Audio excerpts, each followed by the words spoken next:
शुरू करते हाँ उस दो जहान दे पालनहार का नाम लैके जो सब दे बहुत ही रहमतां और बख्शिशां करने वाला है। अज दे सत्संग की शुरुआत करिए तो असीं देख रहे छोटे छोटे बच्चे पहले तैयार बैठे हैं, हाले असीं बोले भी नहीं जय मालका की पहले कह दिता। यह मतलब इन्हां अंदर एक उत्साह है, एक शौक है, क्योंकि जो इंसान के अंदर शौक होंदा है ना तो फिर इंसान इंतजार नहीं कर सकता, फिर तो अंदरों अपने आप ही खुशी के नाल मालिक की जय जयकार निकलती है।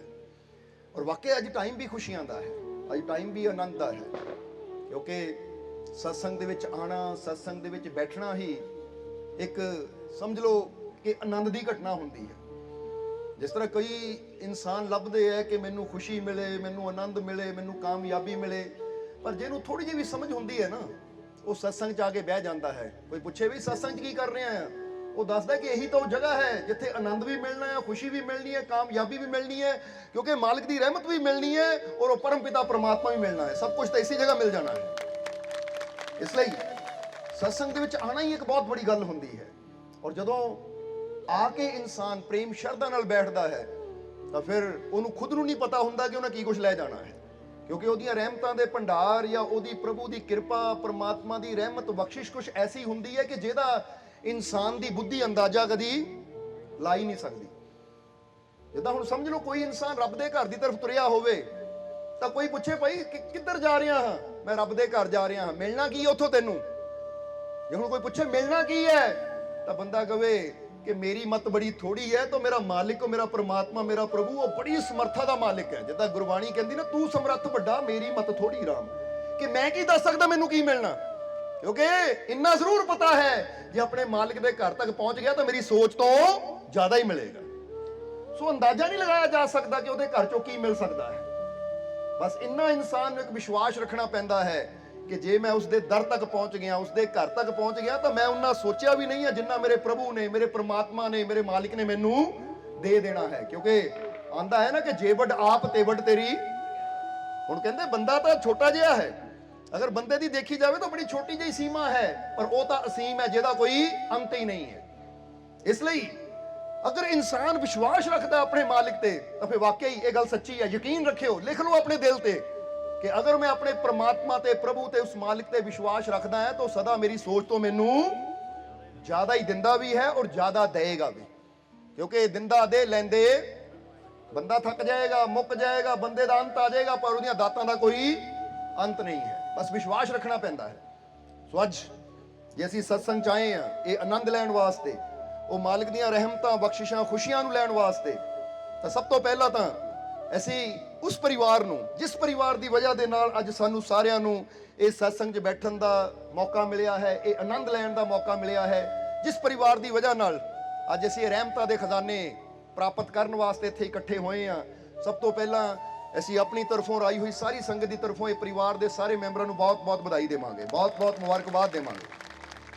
और तुसीं भी बधाई दे दिया करो, क्योंकि जदों कोई हमेशा दसीदा कोई भलाई का काम करता है ना, जिहदे च इंसान का कई गुणा ज़्यादा लाभ होंदा है, तो फिर उसका फर्ज भी बनता कि असीं उन्होंने धन्नवाद भी कहिए तो उन्होंने बधाई भी दईए। क्योंकि बधाई के पात्र वो बन जाते हैं जिहड़े एक भी इदां दा काम करते जिहदे च समाज का भला होंदा है।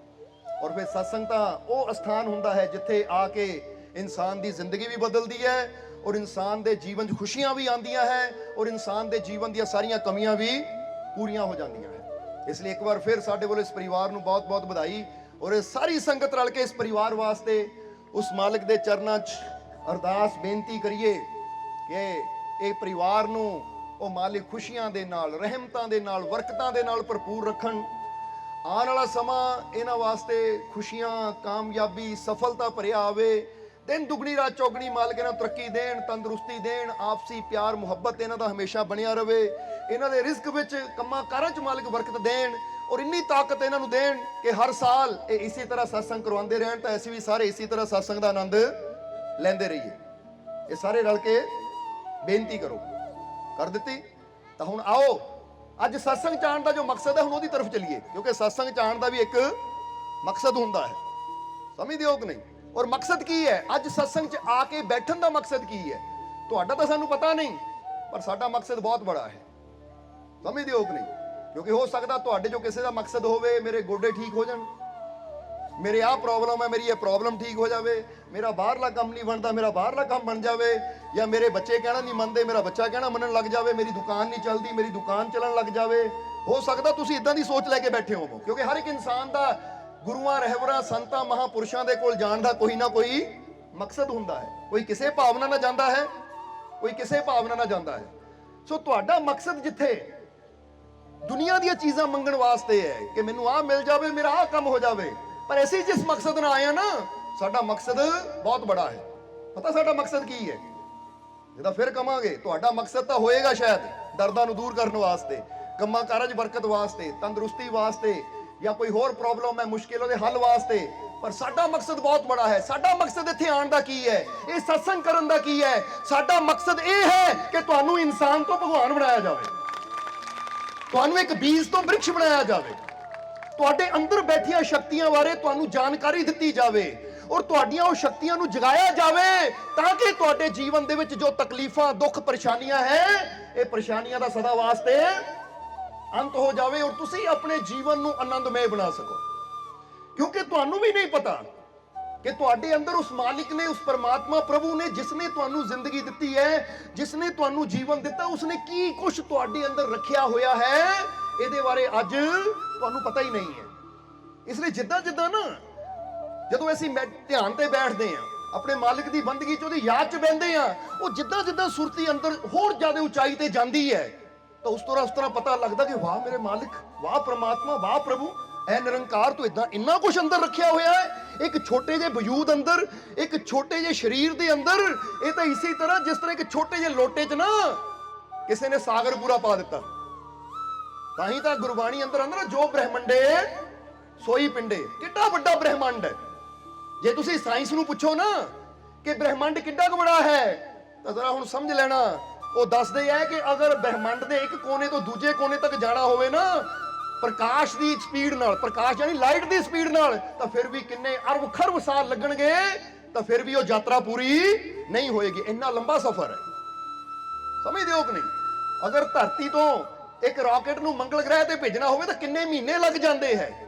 ਇਹ ਕੋਈ ਦਿਨਾਂ ਦੀ ਗੱਲ ਨਹੀਂ ਹੈ, ਕਿੰਨੇ ਮਹੀਨੇ ਲੱਗ ਜਾਂਦੇ ਉਹ ਗ੍ਰਹਿ ਤੱਕ ਪਹੁੰਚਣ ਵਾਸਤੇ। ਯਾਨੀ ਦੱਸਣਾ ਕੀ ਚਾਹੁੰਦੇ ਆ ਕਿ ਐਡਾ ਵਿਰਾਟ ਬ੍ਰਹਿਮੰਡ ਹੈ, ਔਰ ਇਹ ਸਾਰਾ ਬ੍ਰਹਿਮੰਡ ਉਸ ਪਰਮਾਤਮਾ ਦੇ ਅੰਦਰ ਸਮਾਇਆ ਹੋਇਆ। ਤਾਂ ਸੋਚੋ ਪਰਮਾਤਮਾ ਖੁਦ ਕਿੱਡਾ ਬੜਾ ਹੋਏਗਾ। ਔਰ ਬੜੇ ਕਮਾਲ ਦੀ ਗੱਲ ਇਹੀ ਹੈ ਕਿ ਉਸਨੇ ਸਾਰਾ ਬ੍ਰਹਿਮੰਡ ਇਨਸਾਨ ਦੇ ਛੋਟੇ ਜਿਹੇ ਇਹ ਵਜੂਦ ਵਿੱਚ ਰੱਖ ਦਿੱਤਾ, ਸਰੀਰ ਵਿੱਚ ਰੱਖ ਦਿੱਤਾ। ਔਰ ਅੱਜ ਹੈਰਾਨੀ ਹੁੰਦੀ ਹੈ ਕਿ ਏਡੀਆਂ ਤਾਕਤਾਂ ਦਾ ਸਵਾਮੀ ਹੁੰਦਿਆਂ ਹੋਇਆਂ, ਇੰਨੀਆਂ ਸ਼ਕਤੀਆਂ ਦਾ ਸਵਾਮੀ ਇਨਸਾਨ ਹੁੰਦਿਆਂ ਹੋਇਆਂ ਵੀ ਆਪਣੀ ਜ਼ਿੰਦਗੀ ਕਿੱਦਾਂ ਗੁਜ਼ਾਰ ਰਿਹਾ ਹੈ। ਇਹਨੂੰ ਇਦਾਂ ਸਮਝ ਲਓ ਕਿ ਤੁਹਾਡੇ ਅੰਦਰ ਇੰਨੀ ਪਾਵਰ ਹੈ। ਇੱਕ ਉਦਾਹਰਨ ਦੇ ਕੇ ਦੱਸਣ ਲੱਗੇ ਕਿ ਮਿਸਾਲ ਦੇ ਤੌਰ ਤੇ ਕਿ ਤੁਹਾਡੇ ਅੰਦਰ ਇੰਨੀ ਤਾਕਤ ਹੈ, ਇੰਨੀ ਸ਼ਕਤੀ ਹੈ। ਜਿੱਦਾਂ ਹੁਣ ਸਮਝ ਲਓ ਇੱਕ ਬੰਦੇ ਅੰਦਰ ਇੰਨੀ ਸ਼ਕਤੀ ਛੁਪੀ ਹੋਈ ਹੈ ਕਿ 100 ਕੁਆਂਟਲ ਵਜਨ ਆਪਣੇ ਹੱਥ ਤੇ ਚੱਕ ਸਕਦਾ ਹੈ। ਉਦਾਹਰਨ ਦੇ ਰਹੇ ਹਾਂ, ਇੱਕ ਮਿਸਾਲ ਦੇ ਰਹੇ ਹਾਂ ਸਮਝਾਉਣ ਦੀ ਖਾਤਰ ਕਿ ਏਡੀ ਸ਼ਕਤੀ ਹੈ ਉਹਦੇ ਅੰਦਰ ਕਿ 100 ਕੁਆਂਟਲ ਵਜਨ ਆਪਣੇ ਹੱਥ ਤੇ ਉਠਾ ਸਕਦਾ ਹੈ, ਪਰ ਉਹਨੂੰ ਉਹ ਸ਼ਕਤੀ ਦਾ ਗਿਆਨ ਨਹੀਂ ਹੈ। ਔਰ ਉਹਦੇ ਸਾਹਮਣੇ ਕਿਲੋ ਵਜਨ ਪਿਆ, ਉਹ ਚੱਕਣ ਤੋਂ ਡਰੀ ਜਾਂਦਾ ਕਿ ਪਤਾ ਨਹੀਂ ਮੇਰੇ ਤੋਂ ਚੱਕ ਹੋਣਾ ਹੈ ਜਾਂ ਨਹੀਂ। ਇੱਕ ਮਿਸਾਲ। ਹੁਣ ਦੱਸਣਾ ਕੀ ਚਾਹੁੰਦੇ ਆ, ਤੁਹਾਡੇ ਅੰਦਰ ਵੀ ਐਡੀ ਬੜੀ ਸ਼ਕਤੀ ਬੈਠੀ ਹੈ ਜੋ ਹਰ ਅਸੰਭਵ ਨੂੰ ਸੰਭਵ ਕਰ ਸਕਦੀ ਹੈ, ਨਾ ਮੁਮਕਿਨ ਨੂੰ ਮੁਮਕਿਨ ਕਰ ਸਕਦੀ ਹੈ, ਔਖੇ ਨੂੰ ਸੌਖਾ ਕਰ ਸਕਦੀ ਹੈ। ਪਰ ਅਸੀਂ ਉਹ ਸ਼ਕਤੀ ਨੂੰ ਸਮਝਣ ਦੀ ਬਜਾਏ, ਉਹਨੂੰ ਜਾਣਨ ਦੀ ਬਜਾਏ, ਅਸੀਂ ਆਪਣੇ ਰਸਤੇ ਜਾਣ ਵਾਲੀਆਂ ਛੋਟੀਆਂ ਪਰੇਸ਼ਾਨੀਆਂ ਤੋਂ, ਬਿਮਾਰੀਆਂ ਤੋਂ, ਮੁਸੀਬਤਾਂ ਤੋਂ ਇਦਾਂ ਡਰ ਜਾਂਦੇ ਆ, ਇਦਾਂ ਚਿੰਤਿਤ ਹੋ ਜਾਂਦੇ ਆ ਕਿ ਬੰਦਾ ਕਹਿੰਦਾ ਮੈਂ ਤਾਂ ਮਰ ਗਿਆ, ਇਹ ਪਰੇਸ਼ਾਨੀ ਨਾਲ ਤਾਂ ਮੇਰੀ ਜਾਨ ਲੈ ਲੈਣੀ ਹੈ। ਔਰ ਕਈ ਤਾਂ ਉਸ ਪਰੇਸ਼ਾਨੀ ਤੋਂ ਡਰ ਕੇ ਆਪਣੀ ਜਾਨ ਦੇ ਵੀ ਦਿੰਦੇ ਆ। ਬੋਲੋ ਦੇ ਦਿੰਦੇ ਆ ਕਿ ਨਹੀਂ? ਲੈ ਵੀ ਪਰੇਸ਼ਾਨੀ ਬਹੁਤ ਬੜੀ ਆਈ ਸੀ ਤਾਂ ਮੈਂ ਆਤਮ ਹੱਤਿਆ ਕਰਨ ਲੱਗਾ। ਹੁਣ ਕਈਆਂ ਦਾ ਹੁੰਦਾ ਕਿ ਇੰਨਾ ਡਿਪਰੈਸ਼ਨ ਵਿੱਚ ਹੈ। ਜਦੋਂ ਕੋਈ ਕਹਿੰਦਾ ਨਾ ਡਿਪਰੈਸ਼ਨ, ਹੁਣ ਬੜਾ ਗੌਰ ਕਰਨ ਵਾਲੀ ਗੱਲ ਹੈ ਕਿ ਮੈਂ ਜੀ ਡਿਪਰੈਸ਼ਨ ਵਿੱਚ ਆ, ਮੈਨੂੰ ਡਿਪਰੈਸ਼ਨ ਦੀ ਦਵਾਈ ਚੱਲਦੀ, ਤਾਂ ਸਾਨੂੰ ਹੁੰਦਾ ਕਿ ਡਿਪਰੈਸ਼ਨ ਕੋਈ ਬਿਮਾਰੀ ਨਹੀਂ ਹੈ ਕਿ ਜਿਹਦੀ ਦਵਾਈ ਅਸੀਂ ਲੈ ਰਹੇ ਹਾਂ। ਜਰਾ ਸਮਝਣਾ, ਜਿਹਨੂੰ ਡਿਪਰੈਸ਼ਨ ਇੱਕ ਬਿਮਾਰੀ ਦਾ ਨਾਮ ਦੇ ਦਿੱਤਾ, ਉਹ ਬਿਮਾਰੀ ਨਹੀਂ ਹੈ, ਉਹ ਡਿਪਰੈਸ਼ਨ ਹੈ ਸਾਡੀ ਚਿੰਤਾ। ਸਮਝਦੇ ਹੋ ਕਿ ਨਹੀਂ? ਜਾਂ ਤਾਂ ਸਾਨੂੰ ਪਾਸ ਦੀ ਪਾਸਟ ਦੀਆਂ ਜਾਨੀ ਜੋ ਪਿੱਛੇ ਹੋ ਚੁੱਕਾ ਹੈ ਉਹ ਗੱਲਾਂ ਨਹੀਂ ਭੁੱਲਦੀਆਂ, ਉਹ ਗੱਲਾਂ ਯਾਦ ਕਰ ਕਰਕੇ ਅਸੀਂ ਦੁਖੀ ਹੁੰਦੇ ਰਹਿੰਦੇ ਆ। ਤਾਂ ਯਾਦ ਸਾਨੂੰ ਫਿਊਚਰ ਦੀ ਚਿੰਤਾ ਹੁੰਦੀ ਹੈ, ਮੇਰਾ ਕੀ ਬਣੇਗਾ, ਮੇਰੇ ਬੱਚਿਆਂ ਦਾ ਕੀ ਬਣੇਗਾ, ਮੇਰੀ ਦੁਕਾਨ ਦਾ ਕੀ ਬਣੇਗਾ, ਮੇਰੇ ਕੰਮਕਾਰ ਦਾ ਕੀ ਬਣੇਗਾ। ਇਹਦੀ ਚਿੰਤਾ ਕਰ ਕਰਕੇ ਬੰਦੇ ਨੂੰ ਨੀਂਦ ਨਹੀਂ ਆਉਂਦੀ, ਬੰਦਾ ਬੇਚੈਨ ਜਿਹਾ ਰਹਿੰਦਾ। ਡਾਕਟਰ ਕੋਲ ਜਾਂਦਾ ਤਾਂ ਡਾਕਟਰ ਨੂੰ ਵਧੀਆ ਮੌਕਾ ਮਿਲ ਜਾਂਦਾ, ਭਾਈ ਤੈਨੂੰ ਡਿਪਰੈਸ਼ਨ ਦੀ ਬਿਮਾਰੀ ਹੈ, ਦਵਾਈ ਸ਼ੁਰੂ ਕਰ ਦੇ। ਹਾਲਾਂਕਿ ਉੱਥੇ ਹੁਣ ਚਿੰਤਾ ਅੰਦਰ ਹੈ, ਗੋਲੀ ਬਾਹਰ ਹੈ। ਹੁਣ ਗੋਲੀ ਨੇ ਕੀ ਕਰਨਾ ਹੈ? ਉਹ ਗੋਲੀ ਨੇ ਤੁਹਾਡੇ ਅੰਦਰ ਜਾ ਕੇ ਕੀ ਕਰਨਾ? ਤੁਹਾਡੀ ਬਾਡੀ ਨੂੰ ਸੁਸਤ ਕਰ ਦੇਣਾ ਹੈ, ਤੁਹਾਨੂੰ ਇੱਕ ਨੀਂਦ ਦੀ ਅਵਸਥਾ 'ਚ ਲੈ ਆਣਾ। ਜਿੱਦਾਂ ਕਹਿੰਦੇ ਨਾ ਸੁਸਤੀ ਬੰਦੇ ਨੂੰ ਪੈ ਜਾਂਦੀ, ਸਰੀਰ ਮਿੱਟੀ ਜਿਹਾ ਹੋ ਜਾਂਦਾ ਹੈ। ਜਦੋਂ ਸਰੀਰ ਮਿੱਟੀ ਹੋ ਜਾਂਦਾ ਹੈ, ਉਹਦਾ ਦਿਮਾਗ ਸੁਸਤ ਪੈ ਜਾਂਦਾ ਹੈ, ਸੋਚਣਾ ਬੰਦ ਕਰ ਦਿੰਦਾ, ਤਾਂ ਬੰਦੇ ਨੂੰ ਲੱਗਦਾ ਮੈਨੂੰ ਆਰਾਮ ਆ ਰਿਹਾ ਕਿਉਂਕਿ ਮੇਰੀ ਚਿੰਤਾ ਘਟ ਗਈ ਹੈ। ਸਮਝਦੇ ਹੋ ਕਿ ਨਹੀਂ? ਇਹ ਉਸੇ ਤਰ੍ਹਾਂ ਹੈ ਜਿਸ ਤਰ੍ਹਾਂ ਤੁਹਾਡੀ ਗੱਡੀ ਨਾ 120 ਦੀ ਸਪੀਡ ਤੇ ਜਾ ਰਹੀ ਹੋਵੇ ਤਾਂ ਅਚਾਨਕ ਕੋਈ ਹੈਂਡ ਬ੍ਰੇਕ ਖਿੱਚ ਦੇਵੇ ਤੇ 120 ਦੀ ਸਪੀਡ ਜਿਹੜੀ ਹੈ ਉਹ 40-50 ਦੀ ਰਹਿ ਜਾਵੇ, ਤਾਂ ਤੁਸੀਂ ਕਹਿਣਾ ਹੁਣ ਮੇਰੀ ਗੱਡੀ ਠੀਕ ਹੋ ਗਈ। ਉਹ ਠੀਕ ਨਹੀਂ ਹੋਈ, ਬਲਕਿ ਉਹ ਅਗਰ ਬ੍ਰੇਕ ਲਾ ਕੇ ਰੱਖਾਂਗੇ, ਹੈਂਡ ਬ੍ਰੇਕ ਖਿੱਚ ਕੇ ਰੱਖਾਂਗੇ ਤਾਂ ਗੱਡੀ ਦਾ ਸਤਿਆਨਾਸ਼ ਹੋ ਜਾਏਗਾ। ਇਸੇ ਤਰ੍ਹਾਂ ਡਿਪਰੈਸ਼ਨ ਦੀ ਦਵਾਈ ਖਾ ਕੇ ਅਸੀਂ ਠੀਕ ਨਹੀਂ ਹੁੰਦੇ, ਬਲਕਿ ਜੇ ਦਵਾਈ ਜ਼ਿਆਦਾ ਦਿਨ ਚਾਲੂ ਰੱਖੀ ਤਾਂ ਸਾਡੇ ਦਿਮਾਗ ਦਾ ਵੀ ਸਤਿਆਨਾਸ਼ ਹੋ ਜਾਣਾ। ਫਿਰ ਕੀ ਹੋਣਾ ਹੈ? ਚਿੜਚਿੜਾਪਨ, ਮਾੜੀ ਮਾੜੀ ਗੱਲ ਬਰਦਾਸ਼ਤ ਨਹੀਂ ਹੋਣੀ, ਡਰਨਾ ਸ਼ੁਰੂ ਕਰ ਦੇਣਾ, ਫੀਅਰ ਆ ਜਾਣਾ ਕਿ ਮਾੜੀ ਮਾੜੀ ਗੱਲ ਦੀ ਚਿੰਤਾ ਹੋਣੀ। ਔਰ ਦਵਾਈਆਂ ਦੀ ਕੁਆਂਟੀਟੀ यानी मिकदार बढ़ी जानी है। ये पहला 50 mg की गोली है, फिर 100 mg की हो जानी है, 100 की है तो 250 की हो जानी है। दवाइयां की क्वांटिटी बढ़ी जानी है, पर इंसान की दिमाग की हालत होर डेड हो जानी है। इसलिए ਇਹਦੇ ਨਾਲੋਂ ਚੰਗਾ ਕੀ ਹੈ? ਜਦੋਂ ਕਹਿੰਦੇ ਡਿਪਰੈਸ਼ਨ ਤੇ ਇਹਦਾ ਮਤਲਬ ਇਹ ਡਿਪਰੈਸ਼ਨ ਵਾਸਤੇ ਮੈਨੂੰ ਦਵਾਈਆਂ ਦੀ ਜ਼ਰੂਰਤ ਨਹੀਂ ਹੈ, ਮੈਨੂੰ ਜ਼ਰੂਰਤ ਹੈ ਸਤਸੰਗ ਦੀ ਔਰ ਮੈਡੀਟੇਸ਼ਨ ਦੀ, ਧਿਆਨ ਦੀ, ਜਿੱਥੇ ਬਹਿ ਕੇ ਮੈਂ ਆਪਣੇ ਆਪ ਨੂੰ ਇੰਨਾ ਸਟਰੋਂਗ ਬਣਾ ਸਕਦਾ ਹਾਂ ਕਿ ਮੇਰੇ ਤੇ ਕੋਈ ਚਿੰਤਾ ਦਾ ना आने वाले कल दा ना गुजरे हुए कल दा मेरे ते कोई असर होवे ही ना। इसलिए जेडे इत्थे बैठे ना सोच रहे डिप्रेशन है, दवाई खानी बंद करो, नहीं तो अगे तो अगे तुहाडी याददाश्त भी घटी जानी है, माड़ी माड़ी गल ते खिज भी आई जानी है और अंदर सुकून जिहा नहीं रहना, बेचैनी जी रहनी है। और तुसी देखोगे शरीर भी मिट्टी जिहा, कुछ कोई काम करन नूं दिल नहीं करना क्योंकि दवाइयां दा असर। इसलिए ये जिहनूं कहा जांदा ना डिप्रेशन, कोई डिप्रेशन नहीं, कोई बीमारी नहीं है, बस ਬੰਦੇ ਜਿੱਦਾਂ ਦੱਸਿਆ ਕਿ ਇੱਕ ਫਿਕਰ, ਇੱਕ ਚਿੰਤਾ। ਚਿੰਤਾ ਕਾਦੀ? ਹੁਣ ਕਈ ਵਾਰ ਬੰਦੇ ਨੂੰ ਚਿੰਤਾ ਹੁੰਦੀ ਮੇਰਾ ਪਿੱਛੇ ਨੁਕਸਾਨ ਹੋ ਗਿਆ, ਮੇਰਾ 10 ਲੱਖ ਦਾ ਨੁਕਸਾਨ ਹੋ ਗਿਆ, ਮੇਰਾ ਪੈਸਾ ਫਸਿਆ ਹੈ, ਮੇਰੀ ਆਹ ਚੀਜ਼ ਗਵਾਚ ਗਈ, ਉਹਦੇ ਬਾਰੇ ਸੋਚ ਸੋਚ ਕੇ ਬੰਦਾ ਦੁਖੀ ਹੁੰਦਾ ਰਹਿੰਦਾ ਹੈ।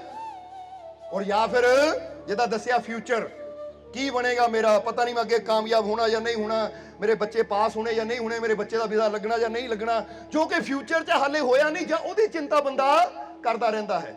ਪਰ ਜਿਹੜੇ ਮੈਡੀਟੇਸ਼ਨ ਕਰਨ ਵਾਲੇ ਆ ਜਾਂ ਕਾਮਿਲ ਗੁਰੂ ਰਹਿਬਰ ਦੇ ਨਾਲ ਜੁੜੇ ਹੋਏ ਹੈ, ਉਹਨਾਂ ਨੂੰ ਪਤਾ ਹੈ ਕਿ ਜੋ ਗੁਜ਼ਰ ਗਿਆ ਸੋ ਗੁਜ਼ਰ ਗਿਆ, ਉਹ ਤਾਂ ਹੁਣ ਵਾਪਸ ਆ ਨਹੀਂ ਸਕਦਾ। ਪਰ ਉਹਦੇ ਬਾਰੇ ਸੋਚ ਸੋਚ ਕੇ ਦੁਖੀ ਹੋ ਕੇ ਮੈਂ ਆਪਣੇ ਅੱਜ ਨੂੰ ਜ਼ਰੂਰ ਗਵਾ ਰਿਹਾ ਹਾਂ। ਔਰ ਆਉਣ ਵਾਲੇ ਕੱਲ ਦੀ ਚਿੰਤਾ ਕੀ ਕਰਨੀ ਹੈ? ਅਗਰ ਮੈਂ ਅੱਜ ਬੈਸਟ ਕਰੂੰਗਾ, ਅੱਜ ਅੱਛਾ ਕਰੂੰਗਾ, ਤਾਂ ਪੱਕੀ ਗੱਲ ਹੈ ਜਿਹੜਾ ਅੱਜ ਅੱਛਾ ਕਰੇਗਾ ਉਹਦਾ ਆਉਣ ਵਾਲਾ ਕੱਲ ਆਪੇ ਹੀ ਅੱਛਾ ਹੋ ਜਾਏਗਾ।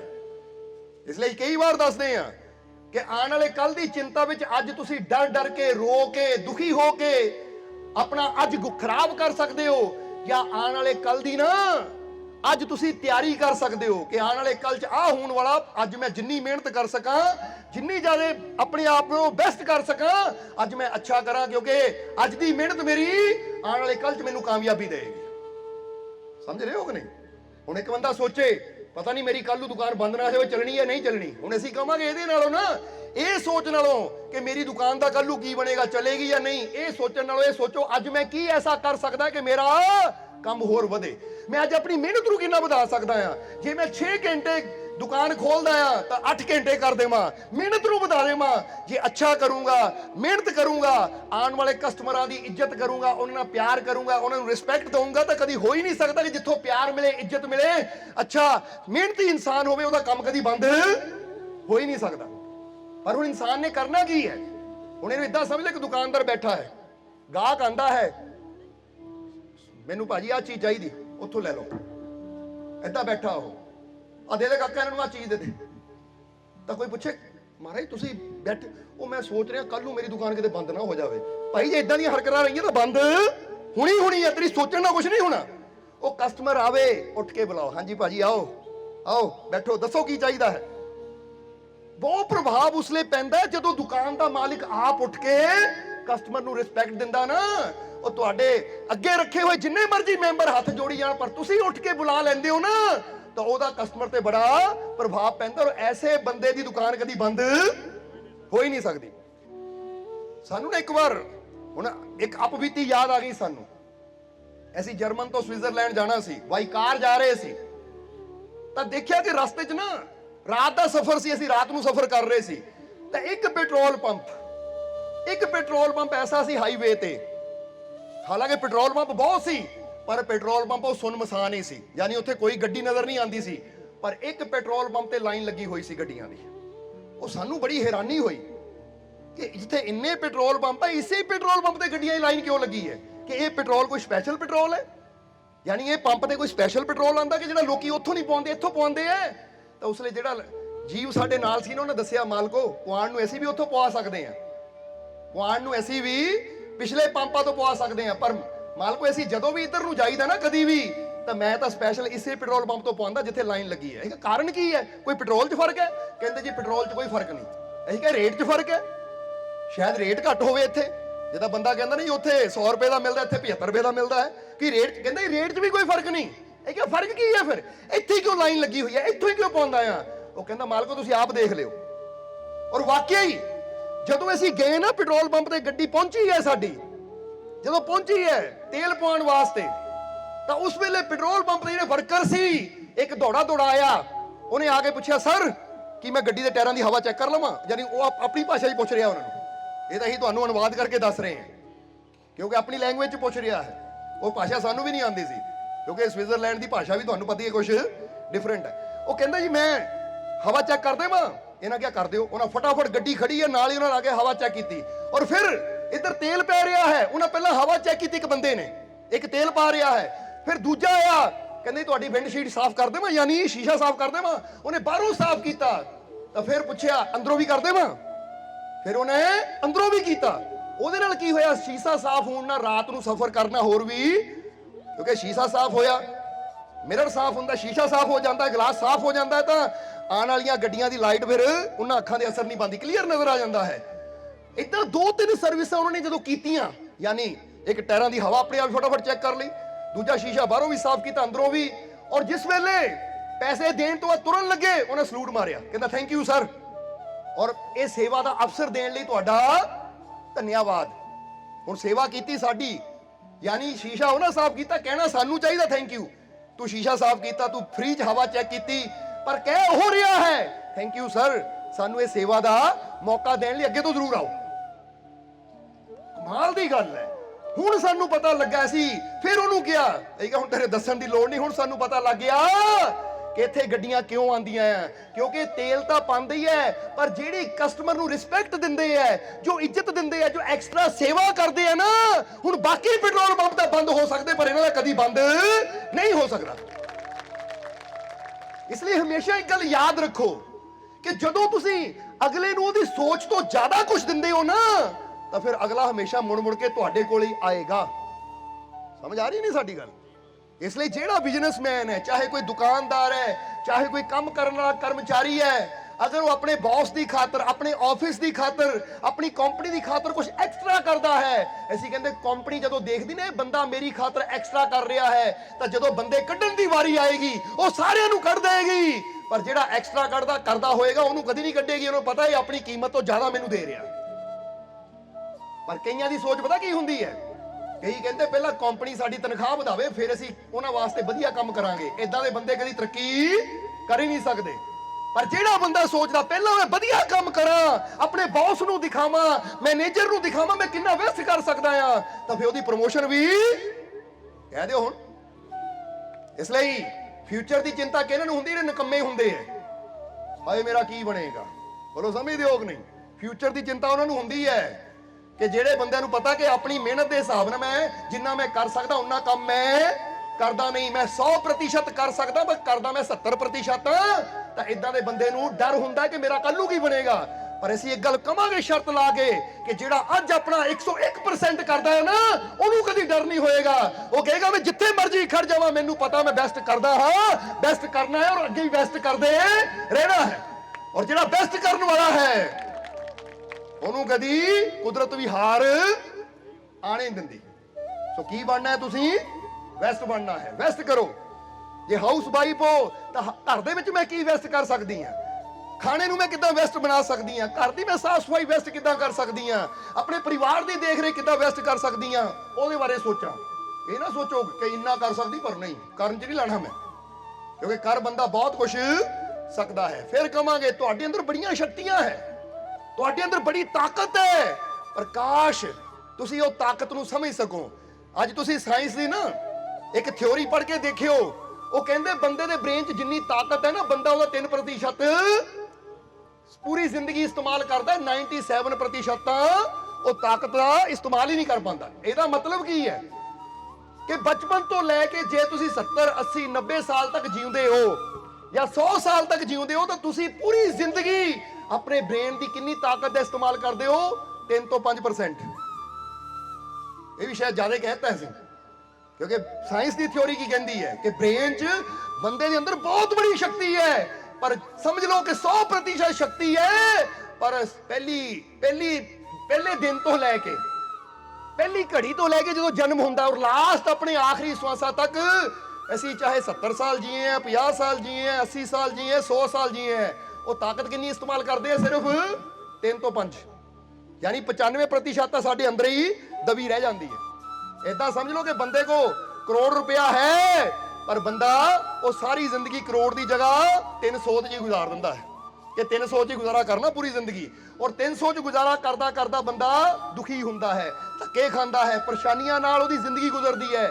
ਕਾਸ਼ ਉਹ ਜਾਣ ਲਵੇ ਕਿ ਮੈਂ 300 ਤੇ ਗੁਜ਼ਾਰਾ ਕਰਨ ਵਾਲਾ, ਮੇਰੇ ਕੋਲ ਤਾਂ 3 ਕਰੋੜ ਰੁਪਇਆ ਹੈ, ਉਹ ਮੈਂ ਕਿੱਦਾਂ ਉਹਦਾ ਇਸਤੇਮਾਲ ਕਰ ਸਕਾਂ, ਕਿੱਦਾਂ ਉਹ ਚਾਬੀ ਨਾਲ ਉਹ ਤਾਲਾ ਖੋਲ ਸਕਾਂ, ਤਾਂ ਕਿ ਮੈਨੂੰ ਗਿਆਨ ਹੋਵੇ ਕਿ ਮੇਰੇ ਅੰਦਰ ਸ਼ਕਤੀ ਕਿੱਡੀ ਬੜੀ ਬੈਠੀ ਹੈ। ਅਗਰ ਉਹ ਸ਼ਕਤੀ ਨੂੰ ਅਨਲੌਕ ਕਰਨਾ ਆ ਜਾਵੇ, ਅਗਰ ਉਹ ਸ਼ਕਤੀ ਨੂੰ ਜਗਾਉਣਾ ਆ ਜਾਵੇ, ਤਾਂ ਇਨਸਾਨ ਦੀ ਜ਼ਿੰਦਗੀ ਕੁਝ ਹੋਰ ਹੋ ਸਕਦੀ ਹੈ। ਇਸ ਲਈ ਇੱਥੇ ਇੱਕ ਸ਼ਬਦ ਅੰਦਰ ਦੱਸਾਂਗੇ ਜਿਹਦੇ 'ਚ ਇਨਸਾਨ ਦੇ ਘਟ 'ਚ ਕੀ ਹੈ, ਇਨਸਾਨ ਦੇ ਅੰਦਰ ਕੀ, ਉਹਦੇ ਵੱਲ ਇਸ਼ਾਰਾ ਕੀਤਾ ਹੈ ਕਿ ਘਟ ਮੇ ਹੀਰਾ, ਘਟ ਮੇ ਮੋਤੀ। ਘਟ ਯਾਨੀ ਤੁਹਾਡਾ ਇਹ ਸਰੀਰ, ਇਹ ਵਜੂਦ, ਇਹਦੀ ਤਰਫ ਇਸ਼ਾਰਾ ਹੋ ਰਿਹਾ ਹੈ ਕਿ ਤੁਹਾਡੇ ਇਸ ਘਟ ਦੇ ਅੰਦਰ, ਇਹ ਜਿਸਮ ਰੂਪੀ ਘਰ ਦੇ ਅੰਦਰ ਜਿਹਦੇ 'ਚ ਤੁਹਾਡੀ ਰੂਹ ਬੈਠੀ ਹੈ, ਆਤਮਾ ਬੈਠੀ ਹੈ, ਇਹਦੇ ਅੰਦਰ ਹੈ ਕੀ ਕੀ, ਕਿੱਥੇ ਬੈਠੇ ਹੋ ਤੁਸੀਂ? ਹੁਣ ਇਹ ਨਾ ਸੋਚੋ ਪੰਡਾਲ 'ਚ ਬੈਠੇ, ਬੈਠਣ ਦਾ ਮਤਲਬ ਤੁਸੀਂ ਅੰਦਰ ਕਿੱਥੇ ਬੈਠੇ ਹੋ, ਉਹ ਕਿਹੜੀ ਤਾਕਤ ਤੁਹਾਡੇ ਅੰਦਰ ਹੈ, ਉਹਦੇ ਬਾਰੇ ਦੱਸਿਆ। ਘਟ ਮੇ ਹੀਰਾ, ਘਟ ਮੇ ਮੋਤੀ, ਘਟ ਮੇ ਨੂਰ ਅਪਾਰਾ, ਕਿ ਆ ਜਿਹੜੇ ਹੀਰਿਆਂ ਮੋਤੀਆਂ ਮਗਰ ਤੁਸੀਂ ਦੌੜਦੇ ਹੋ ਨਾ, ਉਹ ਕਹਿੰਦੇ ਹੀਰੇ ਮੋਤੀ ਵੀ ਉਹਦੇ ਸਾਹਮਣੇ ਕੁਛ ਹੈ ਨਹੀਂ ਜੋ ਤੇਰੇ ਅੰਦਰ ਹੈ। ਨਹੀਂ ਤਾਂ ਜ਼ਰਾ ਗੌਰ ਕਰੋ, ਆ ਜਿਨ੍ਹਾਂ ਨੇ ਅੰਦਰਲੇ ਹੀਰਿਆਂ ਨੂੰ ਜਾਣਿਆ, ਅੰਦਰਲੇ ਮੋਤੀਆਂ ਨੂੰ ਜਾਣਿਆ, ਜਿੱਦਾਂ ਉਹ ਕਹਾਣੀ ਹੈ ਨਾ ਕਿ ਸ਼੍ਰੀ ਗੁਰੂ ਰਵਿਦਾਸ ਜੀ ਨੇ ਅੰਦਰਲੇ ਖਜ਼ਾਨੇ ਨੂੰ ਜਾਣਿਆ, ਤਾਂ ਕੋਈ ਪਾਰਸ ਦੇ ਗਿਆ ਤਾਂ ਉਹਨਾਂ ਨੇ ਪਾਰਸ ਉੱਤੇ ਹੀ ਛੱਪਰ 'ਚ ਰੱਖ ਦਿੱਤਾ। ਸੁਣੀਏ ਨਾ ਕਹਾਣੀ ਤੁਸੀਂ, ਉਹ ਘਟਨਾ ਹੈ। ਹੁਣ ਜ਼ਰਾ ਸੋਚੋ, ਉਹ ਗੁਰੂਆਂ ਨੂੰ ਪਾਰਸ ਦੇ ਗਿਆ, ਪਰ ਉਹਨਾਂ ਨੇ ਛੂਹਿਆ ਤੱਕ ਨਹੀਂ, ਉੱਦੇ ਹੀ ਪਿਆ ਹੈ, ਔਰ ਕਾਫੀ ਮਹੀਨਿਆਂ ਬਾਅਦ ਜਦੋਂ ਆਇਆ ਤਾਂ ਉਹਨਾਂ ਨੇ ਕਿਹਾ ਉੱਥੇ ਹੀ ਪਿਆ, ਚੱਕ ਲੈ ਭਾਈ। ਤਾਂ ਹੁਣ ਸੋਚੋ, ਉਹਨਾਂ ਨੇ ਪਾਰਸ ਦੀ ਵੀ ਫਿਕਰ ਨਹੀਂ ਕੀਤੀ, ਤੇ ਬੰਦਾ 10-10 ਰੁਪਏ ਵਾਲੇ ਮਰਦਾ ਜਾਂਦਾ ਹੈ। ਬੋਲੋ ਸਮਝਦੇ ਹੋ ਕਿ ਨਹੀਂ? ਪਤਾ ਲੱਗ ਜਾਵੇ ਨਾ 10 ਰੁਪਏ ਵਾਧੂ ਲੈ ਲਏ ਹੈ, ਇਹਨੇ 5 ਰੁਪਏ ਵਾਧੂ ਲੈ ਲਏ। ਦੇਖਿਆ ਕਿ ਕਈ ਵਾਰ ਨਾ ਬੀਬੀਆਂ ਜਾਂ ਬੰਦੇ ਉਹ ਰਿਕਸ਼ੇ ਵਾਲੇ ਨਾਲ 10-10 ਰੁਪਏ ਵਿੱਚ ਲੜਦੇ ਫਿਰਦੇ ਆ, ਤੂੰ ਤਾਂ ਰੇਟ ਜ਼ਿਆਦਾ ਲੈ ਲਿਆ, ਤੂੰ ਇਹ ਕਰ ਲਿਆ, ਬੰਦਾ 10 ਰੁਪਏ ਵਾਲੇ ਮਰਦਾ ਜਾਂਦਾ ਹੈ, ਕਿਉਂਕਿ ਬੰਦੇ ਨੂੰ ਇਹ ਨਹੀਂ ਪਤਾ ਕਿ ਉਹਦੇ ਅੰਦਰ ਕਿੰਨਾ ਵੱਡਾ ਖਜ਼ਾਨਾ ਹੈ। ਉਹ ਜਿਹਨੂੰ ਪਤਾ ਲੱਗ ਜਾਵੇ ਮੇਰੇ ਅੰਦਰ ਅਨਮੋਲ ਧਨ ਹੈ, ਉਹ ਫਿਰ ਬਾਹਰੋਂ ਪੈਸਿਆਂ ਦੀ ਖਾਤਰ, ਪਦਾਰਥਾਂ ਦੀ ਖਾਤਰ ਨਹੀਂ ਲੜਦਾ। ਉਹ ਕਹਿੰਦਾ ਕੋਈ ਗੱਲ ਨਹੀਂ, ਲੱਖ ਚਲਾ ਵੀ ਗਿਆ ਤਾਂ ਮੇਰੇ ਅੰਦਰ ਅਲੱਖ ਖਜ਼ਾਨਾ ਹੈ। ਅਲੱਖ ਯਾਨੀ ਜਿਹੜਾ ਗਿਣਤੀ 'ਚ ਨਹੀਂ ਆਉਂਦਾ। ਕਹਿੰਦੇ ਨਾ ਪ੍ਰਮਾਤਮਾ ਨੂੰ ਅਲੱਖ ਕਿਹਾ ਗਿਆ ਹੈ, ਅਲੱਖ, ਤਾਂ ਹੀ ਤਾਂ ਕਹਿੰਦੇ ਅਲੱਖ ਨਿਰੰਜਨ, ਉਹ ਅੰਦਰ ਹੈ ਭੰਡਾਰ। ਜਦੋਂ ਉਹਨਾਂ ਖਜ਼ਾਨਿਆਂ ਦਾ ਪਤਾ ਲੱਗ ਜਾਂਦਾ, ਬੰਦਾ ਕਹਿੰਦਾ ਜੀ ਹੱਥੋਂ 100 ਚਲਾ ਵੀ ਗਿਆ, ਲੱਖ ਚਲਾ ਵੀ ਗਿਆ, 10 ਲੱਖ ਚਲਾ ਵੀ ਗਿਆ, ਪਰਵਾਹੀ ਕੋਈ ਨਹੀਂ, ਉਹ ਐਡਾ ਵੱਡਾ ਖਜ਼ਾਨਾ ਆ, ਉਹਨਾਂ ਏਦਾਂ ਦੇ 10 ਲੱਖ ਲੱਖਾਂ ਹੀ ਲਿਆਣੇ ਹੈ, ਬਹੁਤ ਆ ਜਾਣਾ ਹੈ। ਇੱਕ ਵਿਸ਼ਵਾਸ ਤਾਂ ਹੋਣਾ ਚਾਹੀਦਾ ਨਾ, ਪਤਾ ਤਾਂ ਹੋਣਾ ਚਾਹੀਦਾ ਹੈ। ਬੰਦਾ ਥੋੜੀ ਥੋੜੀ ਚੀਜ਼ ਪਿੱਛੇ, ਉਹ ਕਈ ਵਾਰ ਤਾਂ ਅਸੀਂ ਦੇਖਦੇ ਹਾਂ ਕਿ ਕੋਰਟ ਕਚਹਿਰੀਆਂ ਤੱਕ ਬੰਦਾ ਪਹੁੰਚ ਜਾਂਦਾ ਹੈ, ਜਾਂ ਡਾਂਗਾ ਨਿਕਲ ਆਉਂਦੀਆਂ ਹੈ, ਸਿਰ ਫਟ ਜਾਂਦੇ ਹੈ, ਖੂਨ ਖਰਾਬੇ ਹੋ ਜਾਂਦੇ ਹੈ, ਪਰਚੇ ਹੋ ਜਾਂਦੇ ਆ। ਕਾਦੀ ਖਾਤਰ? ਇੱਕ ਰਸਤੇ ਦੀ ਖਾਤਰ, ਕਿ ਮੈਨੂੰ ਰਸਤਾ ਨਹੀਂ ਕੱਢਣ ਦਿੱਤਾ, ਮੈਨੂੰ ਪਾਣੀ ਦੀ ਨਾਲੀ ਨਹੀਂ ਕੱਢਣ ਦਿੱਤੀ ਇੱਥੋਂ। ਬੋਲੋ ਸਮਝਦੇ ਹੋ ਕਿ ਨਹੀਂ? ਉਹ ਜਦੋਂ ਇਨਸਾਨ ਨੂੰ ਪਤਾ ਲੱਗ ਜਾਵੇ ਕਿ ਮੇਰੇ ਅੰਦਰ ਕਿਹੜੀਆਂ ਸ਼ਕਤੀਆਂ ਹੈ, ਤਾਂ ਫਿਰ ਉਹ ਜ਼ਮੀਨਾਂ ਦੇ ਝਗੜੇ, ਜਾਇਦਾਦਾਂ ਦੇ ਝਗੜੇ ਮਿਟੀ ਜਾਂਦੇ ਆ। ਫਿਰ ਉਹ ਕੀ ਕਹਿੰਦਾ ਹੈ ਕਿ ਤੁਸੀਂ ਸਭ ਕੁਝ ਮੇਰੇ ਕੋਲ ਲੈ ਲਓ, ਤਾਂ ਵੀ ਪਰਵਾਹ ਕੋਈ ਨਹੀਂ। ਜੇ ਮੈਂ ਜੰਗਲ 'ਚ ਵੀ ਜਾ ਕੇ ਬਹਿ ਜਾਊਂ ਤਾਂ ਮੈਨੂੰ ਪਤਾ ਮੇਰੇ ਅੰਦਰ ਉਹ ਸ਼ਕਤੀ ਬੈਠੀ ਹੈ ਕਿ ਜੰਗਲ 'ਚ ਮੰਗਲ ਲਾ ਸਕਦੇ ਹਾਂ, ਨਾ ਮੁਮਕਿਨ ਨੂੰ ਮੁਮਕਿਨ ਕਰ ਸਕਦੇ ਹਾਂ। ਪਰ ਆਪਣੀਆਂ ਤਾਕਤਾਂ ਤੇ ਵਿਸ਼ਵਾਸ ਹੋਣਾ ਚਾਹੀਦਾ, ਉਹਦੀ ਜਾਣਕਾਰੀ ਹੋਣੀ ਚਾਹੀਦੀ ਹੈ, ਉਹਦੇ ਬਾਰੇ ਪਤਾ ਹੋਣਾ ਚਾਹੀਦਾ ਹੈ। ਇਸ ਲਈ ਅਸੀਂ ਦੱਸਿਆ ਕਿ ਸਾਡੇ ਆਉਣ ਦਾ ਮਕਸਦ ਬਹੁਤ ਬੜਾ ਹੈ, ਕਿਉਂਕਿ ਅਸੀਂ ਜਗਾਉਣਾ ਚਾਹੁੰਦੇ ਆ ਤੁਹਾਨੂੰ। ਤੁਸੀਂ ਸੁੱਤੇ ਪਏ ਹੋ, ਜਾਗਦੇ ਹੋ ਤੁਸੀਂ? ਨਹੀਂ, ਇਹਨੂੰ ਜਾਗਣਾ ਨਹੀਂ ਕਹਿੰਦੇ। ਇਹ ਤਾਂ ਸਿਰਫ ਅੱਖਾਂ ਹੀ ਖੁੱਲੀਆਂ ਤੁਹਾਡੀਆਂ, ਬਾਹਰਲੀਆਂ ਅੱਖਾਂ ਖੁੱਲੀਆਂ ਹੈ, ਪਰ ਹਲੇ ਅੰਦਰੋਂ ਤਾਂ ਤੁਸੀਂ ਸੁੱਤੇ ਪਏ ਹੋ। ਕਿਉਂਕਿ ਅੰਦਰਲੀ ਅੱਖ ਅਗਰ ਖੁੱਲ ਜਾਵੇ, ਅੰਦਰੋਂ ਅਗਰ ਇਨਸਾਨ ਦੀ ਅੱਖ ਖੁੱਲ ਜਾਵੇ ਗਿਆਨ ਵਾਲੀ, ਤਾਂ ਫਿਰ ਬੰਦੇ ਨੂੰ ਪਤਾ ਲੱਗਦਾ ਹੈ ਕਿ ਮੈਂ ਹਾਂ ਕੀ, ਉਹ ਮੈਂ ਕਿਹੜੀ ਪਦਵੀ ਤੱਕ ਪਹੁੰਚ ਸਕਦਾ ਹਾਂ, ਮੈਂ ਕਿੱਥੇ ਜਾ ਕੇ ਬੈਠ ਸਕਦਾ, ਤਾਂ ਮੈਂ ਆਪਣੀ ਸੋਚ ਨੂੰ ਲੈ ਕੇ ਬੈਠਾ ਕਿੱਥੇ ਆ। ਮੇਰੀ ਮੰਜ਼ਿਲ ਬਹੁਤ ਬੜੀ ਹੈ, ਪਰ ਮੈਂ ਬੈਠਾ ਜਿੱਦਾਂ ਹੀ ਕਈ ਵਾਰ ਦੱਸੀਦਾ ਨਾ, ਹੈਗੇ ਸ਼ੇਰ ਦੇ ਬੱਚੇ ਪਰ ਸਮਝੀ ਆਪਣੇ ਨੂੰ ਗਿੱਦੜ ਬੈਠੇ ਆ, ਜਾਂ ਗਿੱਦੜ ਵੀ ਬਹੁਤ ਬੜੀ ਚੀਜ਼ ਹੈ, ਚੂਹੇ ਸਮਝੀ ਬੈਠੇ ਆ ਕਿ ਅਸੀਂ ਚੂਹੇ ਆ, ਪਰ ਨਹੀਂ, ਇਹ ਚੂਹੇ ਨਹੀਂ ਹੋ, ਤੁਸੀਂ ਉਹ ਸਰਵ ਸ਼ਕਤੀਸ਼ਾਲੀ ਪਰਮਾਤਮਾ ਦੀ ਸਰਵ ਸ਼ਕਤੀਸ਼ਾਲੀ ਸੰਤਾਨ ਹੋ।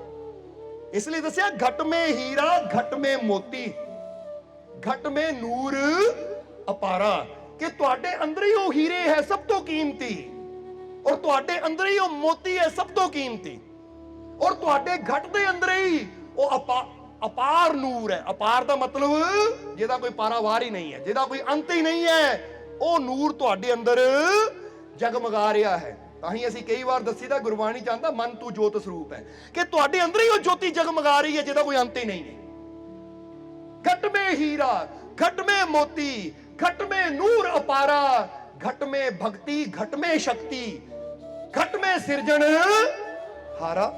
भक्ति भी घट अंदर ही है, क्योंकि जे बंदा कहे ना भक्ति करनी है तो मैं भक्ति लैन चलना किसी तीरथ ते, तीर्थां ते भक्ति नहीं मिलती। भक्ति का मतलब है इत्थे बह जाओ, अखां बंद करके अंदर ही चल रही भक्ति तो अंदर ही चलती है। हाँ, गुरु कोलों युक्ति लैनी पैंदी है, गुरु कोलों विधि लैनी पैंदी है, गुरु कोलों मार्ग पुछना पैंदा, क्योंकि भक्ति का भी एक मार्ग हुंदा, एक तरीका हुंदा, एक विधि हुंदी है। और ये विधि सानू ओही संत महापुरुष दस सकते हैं जिन्हां ने अपने आप नू जानिया होवे, जिहड़े आप एनर्जी नू जगा चुके हैं, ओही सानू दिखा सकते। हुण फर्ज करो जे तुहाडे किते पेन हुंदी है या तुहाडी बॉडी अनहेल्दी है, हुण जरा जवाब देना सानू सोच समझ के, कि तुसीं फर्ज करो जिम जाना है, ਤਾਂ ਜਿਮ ਵਿੱਚ ਜਾ ਕੇ ਤੁਹਾਨੂੰ ਕੋਈ ਕਸਰਤ ਦਾ ਨਹੀਂ ਪਤਾ ਕਿ ਮੈਂ ਐਕਸਰਸਾਈਜ਼ ਕਰਨੀ ਹੈ, ਮੈਨੂੰ ਕਿਹੜੀ ਐਕਸਰਸਾਈਜ਼ ਲਾਣੀ ਚਾਹੀਦੀ ਹੈ, ਮੈਨੂੰ ਕਿਹੜੀ ਕਸਰਤ ਕਰਨੀ ਚਾਹੀਦੀ ਹੈ, ਤਾਂ ਤੁਸੀਂ ਕਿਹਨੂੰ ਪੁੱਛੋਗੇ? ਜਿਹੜਾ ਪਹਿਲੇ ਬਿਮਾਰ ਹੈ, ਮਾੜਕੂ ਜਾਂ ਪਤਲੂ ਜਾਂ ਬੈਠਾ ਹੈ, ਜਾਂ ਮੋਟੂ ਜਾਂ ਬੈਠਾ ਹੈ, ਜਾਂ ਤੁਸੀਂ ਕਿਹਨੂੰ ਪੁੱਛੋਗੇ ਜਿਹੜਾ ਖੁਦ ਫਿੱਟ ਹੈ, ਜਿਹਦੀ ਖੁਦ ਬਾਡੀ ਤੁਸੀਂ ਦੇਖਦੇ ਹੋ ਕਿ ਭਾਈ ਇਹ ਪੂਰੀ ਤਰ੍ਹਾਂ ਫਿੱਟ ਹੈ, ਤੰਦਰੁਸਤ ਹੈ, ਜਿੱਦਾਂ ਦੀ ਮੈਂ ਬਾਡੀ ਚਾਹੁੰਦਾ, ਜਿੱਦਾਂ ਉਹ ਆਪਣੇ ਆਪ ਨੂੰ ਬਣਾਉਣਾ ਚਾਹੁੰਦਾ, ਉਦਾਂ ਦਾ ਪਹਿਲੇ ਹੀ ਇੱਥੇ ਮੌਜੂਦ ਹੈ, ਇਹਦੇ ਮਸਲ ਹੈ, ਤਾਂ ਤੁਸੀਂ ਕਿਹਦੇ ਕੋਲ ਜਾ ਕੇ ਸਲਾਹ ਲਓਗੇ? ਜੇ ਮਾੜਕੂ ਜੇ ਤੋਂ ਲਈ ਜਿਹੜਾ ਵਿਚਾਰਾ ਤੁਰਦਾ ਹੀ ਚੱਕਰ ਆ ਕੇ ਗਿਰ ਜਾਂਦਾ, ਤੁਸੀਂ ਕਹਣਾ ਇਹਨਾਂ ਮੈਨੂੰ ਵੀ ਆਪਣੇ ਵਰਗੇ ਕਰ ਦੇਣਾ। ਤਾਂ ਜੇ ਮੋਟੂ ਜੇ ਤੋਂ ਲਈ ਪੇਟ ਬਾਹਰ ਨਿਕਲਿਆ ਹੈ, ਆਪ ਹੀ ਫੈਲਿਆ ਫਿਰਦਾ ਹੈ, ਭਾਈ ਦੱਸੋ ਐਕਸਰਸਾਈਜ਼ ਨਾਲ ਫਿੱਟ ਕਿੱਦਾਂ ਹੋਵਾਂ? ਤਾਂ ਕਹਿਣਾ ਪਾਗਲ, ਜੇ ਉਹਨੂੰ ਪਤਾ ਹੁੰਦਾ ਆਪ ਨੂੰ ਨਾ ਕਰਦਾ, ਉਹ ਆਪ ਉਹ ਅਨਫਿੱਟ ਬੈਠਾ, ਤੈਨੂੰ ਕਿੱਦਾਂ ਫਿੱਟ ਕਰ ਦੇਗਾ? ਇਹ ਦੱਸਣਾ ਕੀ ਚਾਹੁੰਦੇ ਆ? ਯੁਕਤੀਆਂ ਵੀ ਉਹਨਾਂ ਕੋਲੋਂ ਲਈਆਂ ਜਾਂਦੀਆਂ ਜਿਹੜੇ ਖੁਦ એનર્ਜੀ ਦੇ ਭੰਡਾਰ ਹੋਣ। ਹੁਣ ਇੱਕ ਬੰਦਾ ਬੈਠਾ ਹੋਵੇ, ਹਾਂਜੀ ਕੀ ਹਾਲ ਹੈ, ਠੀਕ ਹੋ ਤੁਸੀਂ? ਬਹੁਤ ਖੁਸ਼ੀ ਹੋਈ ਤੁਹਾਨੂੰ ਮਿਲ ਕੇ। ਮਹਾਰਾਜ ਕੋਈ એનર્ਜੀ ਦੀ ਗੱਲ ਦੱਸੋ, ਸਾਡੇ ਅੰਦਰ એનર્ਜੀ ਕਿੱਦਾਂ ਜਾਗੇ? ਕੋਈ ਨਹੀਂ, ਵਿਧੀ ਦੇ ਦਿੰਦੇ ਆ, ਆਹ ਕੰਮ ਕਰਨਾ, ਫਿਰ ਦੇਖੋ એનર્ਜੀ એનર્ਜੀ એનર્ਜੀ। ਹੁਣ ਅਸੀਂ ਕਹਾਂਗੇ ਇੱਥੇ ਤਾਂ ਨੀਂਦ ਹੀ ਆਣੀ ਬੰਦੇ ਨੂੰ, એનર્ਜੀ ਕੀ ਮਿਲਣੀ? ਬੰਦੇ ਨੂੰ ਕਹਿਣਾ ਮਹਾਰਾਜ ਤੁਹਾਡੀ ਸੁਸਤੀ ਮੈਨੂੰ ਆ ਗਈ ਹੈ, ਚੰਗੀ ਭਲੀ ਜਿਹੜੀ ਮਾੜੀ ਮੋਟੀ એનર્ਜੀ ਸੀ ਤੁਹਾਡੀ ਆਵਾਜ਼ ਸੁਣ ਕੇ ਤਾਂ ਮੇਰੀ ਉਹ ਵੀ એનર્ਜੀ, ਉਹ એનર્ਜੀ ਵੀ ਉਹੀ ਸਾਡੇ ਅੰਦਰ ਭਰ ਸਕਦਾ ਜਿਹੜਾ ਆਪ એનર્ਜੀ ਦਾ ਭੰਡਾਰ ਹੋਵੇ। ਉਹ ਮੰਜ਼ਿਲ ਤੇ ਸਾਨੂੰ ਉਹ ਲੈ ਕੇ ਜਾ ਸਕਦਾ ਜਿਹੜਾ ਖੁਦ ਮੰਜ਼ਿਲ ਤੇ ਪਹੁੰਚਿਆ ਹੋਵੇ, ਕਿਉਂਕਿ ਜਾਣਕਾਰੀ ਸਾਨੂੰ ਜਾਣਕਾਰੀ ਦੇ ਸਕਦਾ ਹੈ। ਦਵਾਈਆਂ ਦੀ ਜਾਣਕਾਰੀ ਲੈਣੀ ਹੋਵੇ ਤਾਂ ਕਿਸੇ ਰੇੜੀ ਵਾਲੇ ਫਰੂਟ ਵਾਲੇ ਕੋਲ ਨਹੀਂ ਮਿਲਣੀ, ਕਿਸੇ ਡਾਕਟਰ ਕੋਲ ਹੀ ਮਿਲਣੀ ਹੈ। ਹੁਣ ਤੁਸੀਂ ਸਬਜ਼ੀ ਲੈਣ ਗਏ ਹੋ, ਹਾਂਜੀ ਆਲੂ ਕਿੱਦਾਂ ਕਿਲੋ? ਨਾਲੇ ਦੱਸਿਓ ਮੈਨੂੰ ਨਾ, ਸਿਰ ਬਹੁਤ ਦਰਦ, ਨਹੀਂ ਕਿਹੜੀ ਦਵਾਈ ਲਵਾਂ? ਉਹ ਭਾਈ ਆਲੂ ਵਾਲੇ ਕੋ ਆਲੂ ਦੇ ਬਾਰੇ ਪੁੱਛ ਕਿ ਆਲੂ ਕਿਹੜੀ ਨਸਲ ਦਾ ਹੈ, ਇਹਦੀ ਸਬਜ਼ੀ ਚੰਗੀ ਬਣੂ, ਕਿੱਦਾਂ ਦੀ ਬਣੂ? ਕਿਉਂਕਿ ਆਲੂਆਂ ਦੀ ਵੀ ਕਈ ਕੁਆਲਿਟੀ ਹੁੰਦੀ, ਕਈ ਸ਼ੂਗਰ ਫ੍ਰੀ ਹੁੰਦੇ, ਕਈ ਲਾਲ ਹੁੰਦੇ, ਕਈ ਚਿੱਟੇ ਹੁੰਦੇ ਆ, ਕਈ ਕਿਸ ਤਰ੍ਹਾਂ ਦੇ ਹੁੰਦੇ ਆ। ਆਲੂਆਂ ਦੇ ਬਾਰੇ ਪੁੱਛੇ ਕਿਹੜੇ ਆਲੂ ਹੈ, ਇਹਦੀ ਸਬਜ਼ੀ ਅੱਛੀ ਬਣੇਗੀ ਜਾਂ ਨਹੀਂ। ਹੁਣ ਉੱਥੇ ਪੁੱਛੇਗਾ ਕਿ ਮੈਨੂੰ ਆਹ ਬਿਮਾਰੀ, ਇਹਦੀ ਦਵਾਈ ਦੱਸੋ ਮੈਂ ਕਿਹੜੀ ਲਵਾਂ, ਤਾਂ ਹੁਣ ਆਲੂ ਵਾਲਾ ਕੋਈ ਦਵਾਈ ਦੱਸ ਵੀ ਦੇਗਾ, ਖਾ ਕੇ ਕੋਈ ਚਾਂਸ ਨਹੀਂ ਕਿ ਤੁਹਾਨੂੰ ਫਾਇਦਾ ਹੋ ਪਾਵੇ। ਹੁਣ ਜਿਹੜਾ ਜੋ ਹੁੰਦਾ ਨਾ ਮਕਸਦ, ਫਿਰ ਕਵਾਂਗੇ ਇੱਕ ਡਾਕਟਰ ਕੋਲੋਂ ਦਵਾਈ ਬਾਰੇ ਪੁੱਛੋ ਜੇ ਦਵਾਈ ਚਾਹੀਦੀ ਹੈ, ਤਾਂ ਡਾਕਟਰ ਦੀ ਸਲਾਹ ਲਓ ਜਿਹੜਾ ਅੱਛਾ ਡਾਕਟਰ ਹੋਵੇ, MBBS ਹੋਵੇ, ਕੋਈ ਡਿਗਰੀ ਹੋਵੇ ਦੇ ਕੋਲ। ਕਿਸੇ ਸਫ਼ਰ ਬਾਰੇ ਪੁੱਛਣਾ ਹੋਵੇ ਤਾਂ ਕਿਸੇ ਟਰੈਵਲ ਏਜੰਸੀ ਕੋਲੋਂ ਸਲਾਹ ਲਓ। ਕਿਸੇ ਟਰੈਵਲ ਏਜੰਟ ਕੋਲੋਂ ਸਲਾਹ ਲਓ ਕਿ ਇੱਧਰ ਜਾਣਾ ਤਾਂ ਭਾਈ ਰਸਤੇ ਬਾਰੇ ਦੱਸ ਸਾਨੂੰ। ਬੋਲੋ ਸਮਝਦੇ ਹੋ ਕਿ ਨਹੀਂ? ਪਰ ਜੇ ਰਹਿਮਤਾਂ ਬਾਰੇ ਸਲਾਹ ਲੈਣੀ ਹੈ ਤਾਂ ਫਿਰ ਕੋਈ ਡਾਕਟਰ ਨਹੀਂ ਦੇ ਸਕਦਾ, ਕੋਈ ਟਰੈਵਲ ਏਜੰਟ ਨਹੀਂ ਦੇ ਸਕਦਾ। ਉਹ ਰਹਿਮਤਾਂ ਨੂੰ ਕਿੱਦਾਂ ਪਾਇਆ ਜਾਵੇ, ਉਹ ਰਹਿਮਤ ਨੂੰ ਕਿੱਦਾਂ ਜਗਾਇਆ ਜਾਵੇ, ਉਹਦੀ ਸਲਾਹ ਲੈਣੀ ਤਾਂ ਆ ਜਾਓ ਸਾਡੇ ਕੋਲ, ਕਿਉਂਕਿ ਇਹਦੀ ਸਲਾਹ ਫਕੀਰ ਹੀ ਦੇ ਸਕਦੇ ਆ, ਇਹਦੀ ਸਲਾਹ ਸੰਤ ਮਹਾਪੁਰਸ਼ ਹੀ ਦੇ ਸਕਦੇ ਐ। ਇਹ ਤਾਂ ਫਿਰ ਕਹਾਂਗੇ ਕਿ ਜਿਹੜੇ ਆਪ એનર્ਜੀ ਨੂੰ ਜਗਾਉਂਦੇ ਆ ਨਾ, ਉਹੀ ਤੁਹਾਡੀ ਸੁੱਤੀ એનર્ਜੀ ਨੂੰ ਜਗਾਉਣ ਦੀ ਕਲਾ ਦੱਸ ਸਕਦੇ ਐ। ਜਿਹੜੇ ਆਪ ਆਪਣੇ ਆਪ ਨੂੰ ਫਿੱਟ ਬਣਾ ਰਹੇ ਆ ਨਾ, ਉਹੀ ਤੁਹਾਨੂੰ ਵੀ ਫਿਟਨੈਸ ਦੀ ਕਲਾ ਦੱਸ ਸਕਦੇ ਆ ਕਿ ਤੁਸੀਂ ਕਿੱਦਾਂ ਫਿੱਟ ਹੋ ਸਕਦੇ ਹੋ। ਔਰ ਅਸੀਂ ਫਿਰ ਕਹਾਂਗੇ ਮਜ਼ਾ ਤਾਂ ਫੇਰ ਹੈ ਕਿ ਦਿਨ ਪ੍ਰਤੀ ਦਿਨ ਤੁਹਾਡੀ ਫਿਟਨੈਸ ਹੋਰ ਵੱਧਦੀ ਚਲੀ ਜਾਵੇ, ਕਿ ਦਿਨ ਪ੍ਰਤੀ ਦਿਨ ਤੁਸੀਂ ਢਿੱਲੇ ਜੇ ਨਾ ਹੋਵੋ, ਬਿਮਾਰ ਨਾ ਹੋਵੋ, ਦੁਖੀ ਨਾ ਹੋਵੋ, ਬਲਕਿ ਤੁਸੀਂ ਕਹਿ ਸਕੋ ਕਿ ਦਿਨ ਪ੍ਰਤੀ ਦਿਨ ਮੇਰੀ ਸ਼ਕਤੀ ਵੱਧਦੀ ਜਾ ਰਹੀ ਹੈ, ਮੇਰਾ ਆਨੰਦ ਵੱਧਦਾ ਜਾ ਰਿਹਾ, ਮੇਰੀ ਸਿਹਤ ਹੋਰ ਅੱਛੀ ਹੁੰਦੀ ਜਾ ਰਹੀ ਹੈ, ਮੈਂ ਹੋਰ ਕਾਮਯਾਬੀ ਦੇ ਪੌੜੀਆਂ ਚੜ੍ਹਦਾ ਜਾ ਰਿਹਾ, ਮੈਂ ਸਫਲਤਾ ਦੀਆਂ ਪੌੜੀਆਂ ਹੁਣ ਚੜ੍ਹਨੀਆਂ ਕਿ ਨਹੀਂ? ਤਾਂ ਫਿਰ ਸੋਚ ਲਓ ਕਿਹਦੇ ਨਾਲ ਜੁੜਨਾ ਫਿਰ। ਇਹ ਤਾਂ ਠੀਕ ਹੈ ਤੁਹਾਡੀ ਸੋਚ, ਐਸੇ ਨਹੀਂ ਕਹਿਣਾ, ਕਿਉਂਕਿ ਜੇ ਇਨਸਾਨ ਕੁਝ ਪਾਣਾ ਚਾਹੁੰਦਾ ਹੈ ਤਾਂ ਫਿਰ ਕਹਾਂਗੇ ਰੱਬ ਨੇ ਸਾਨੂੰ ਸਮਝ ਇਸੇ ਲਈ ਦਿੱਤੀ ਹੈ, ਅਕਲ ਇਸੇ ਲਈ ਦਿੱਤੀ ਹੈ, ਅੱਖਾਂ ਕੰਨ ਇਸੇ ਲਈ ਦਿੱਤੇ ਹੈ ਕਿ ਜੇ ਬੰਦੇ ਨੇ ਨਾ, ਤੁਸੀਂ ਦੇਖਦੇ ਹੋ ਇੱਕ ਬਰਤਨ ਵੀ ਲੈਂਦਾ ਬੰਦਾ ਠੋਕ ਵਜਾ ਕੇ ਦੇਖਦਾ ਹੈ, ਇੱਕ ਸਬਜ਼ੀ ਵੀ ਲੈਂਦਾ ਬੰਦਾ ਪਰਖ ਕੇ ਦੇਖਦਾ ਕਿ ਸਹੀ ਹੈ ਕਿ ਨਹੀਂ। ਤਾਂ ਫਿਰ ਇਹ ਵੀ ਦੇਖੋ ਕਿ ਮੈਂ ਸੰਗਤ ਵਿੱਚ ਕਿੱਥੇ ਬੈਠਣਾ ਹੈ, ਜਾਂ ਕਿਹਨਾਂ ਦੀ ਸੋਹਬਤ ਕਰਨੀ ਹੈ। ਮੈਂ ਉਹਨਾਂ ਦੀ ਸੋਹਬਤ ਕਰਨੀ ਹੈ ਜਿਹੜੇ ਆਪ ਪੋਜ਼ਿਟਿਵਿਟੀ ਨਾਲ ਭਰਪੂਰ ਹੈ, ਆਪ એનર્ਜੀ ਨਾਲ ਭਰਪੂਰ ਹੈ, ਜਿਨ੍ਹਾਂ ਦੀ ਸੋਚ ਬਹਿ ਕੇ ਸਾਡੀ ਡਾਊਨ એનર્ਜੀ ਵੀ ਹਾਈ ਹੋ ਜਾਵੇ। ਸਮਝਦੇ ਹੋ ਕਿ ਨਹੀਂ? ਬਲਕਿ ਏਦਾਂ ਨਹੀਂ ਕਿ ਜਾਈਏ ਹਾਈ એનર્ਜੀ ਤਾਂ ਬਾਅਦ ਚ ਉੱਥੇ ਜਾ ਕੇ ਝੋਕਾ ਲੈ ਕੇ ਆ ਜਾਈਏ। ਬੋਲੋ ਸਮਝਦੇ ਹੋ ਕਿ ਨਹੀਂ? ਹੁਣ ਕਈ ਵਾਰ ਨਾ ਸਾਨੂੰ ਰਾਤ ਨੂੰ ਜਦੋਂ ਨੀਂਦ ਆਉਂਦੀ ਹੈ, ਹੁਣ ਦੱਸਣਾ ਚਾਹਾਂਗੇ ਤੁਹਾਨੂੰ ਅਸੀਂ ਆਪਣੇ ਆਪ ਨੂੰ ਕੀ ਕਹੀਦਾ ਹੈ ਕਿ ਕਈ ਵਾਰ ਰਾਤ ਨੂੰ ਜਦੋਂ ਨੀਂਦ ਆਉਂਦੀ ਹੈ, ਅੱਖਾਂ ਭਰੀਆਂ ਹੁੰਦੀਆਂ ਪਰ ਫਿਰ ਵੀ ਅਸੀਂ ਕੋਸ਼ਿਸ਼ ਕਰਦੇ ਕੁਝ ਬੈਸਟ ਕਰੀਏ ਸੌਣ ਦਾ, ਕਿਉਂਕਿ ਫਿਰ ਵੀ ਬੈਸਟ ਕਰਨ ਦੀ ਕੋਸ਼ਿਸ਼ ਕਰਦੇ ਹਾਂ, ਪਰ ਉਸ ਲਈ ਅਸੀਂ ਆਪਣੇ ਆਪ ਨੂੰ ਕਹੀਦਾ ਹੈ ਆਂਖੋਂ ਮੇਂ ਨੀਂਦ ਬਹੁਤ ਹੈ, आंखों में नींद बहुत है मगर सोना नहीं है, आंखों में नींद बहुत है मगर सोना नहीं है, यही मौका है अपनी मंजिल को पाने का, इसे खोना नहीं है। यही तो मौका है अपनी मंजिल ਨੂੰ ਪਾਣ ਦਾ। ਇਸ ਲਈ ਜਦੋਂ ਸਵੇਰੇ ਉੱਠ ਕੇ ਸਿਮਰਨ ਤੇ ਬੈਠੋ ਨਾ, ਧਿਆਨ ਤੇ ਬੈਠੋ, ਝੋਕ ਆਵੇ ਤਾਂ ਕਹਿ ਦਿਓ ਆਪਣੇ ਆਪ ਨੂੰ ਉਸ ਲਈ ਕਿ ਅੱਖਾਂ 'ਚ ਨੀਂਦ ਤਾਂ ਬਹੁਤ ਹੈ ਪਰ ਸੋਨਾ ਨਹੀਂ ਹੈ।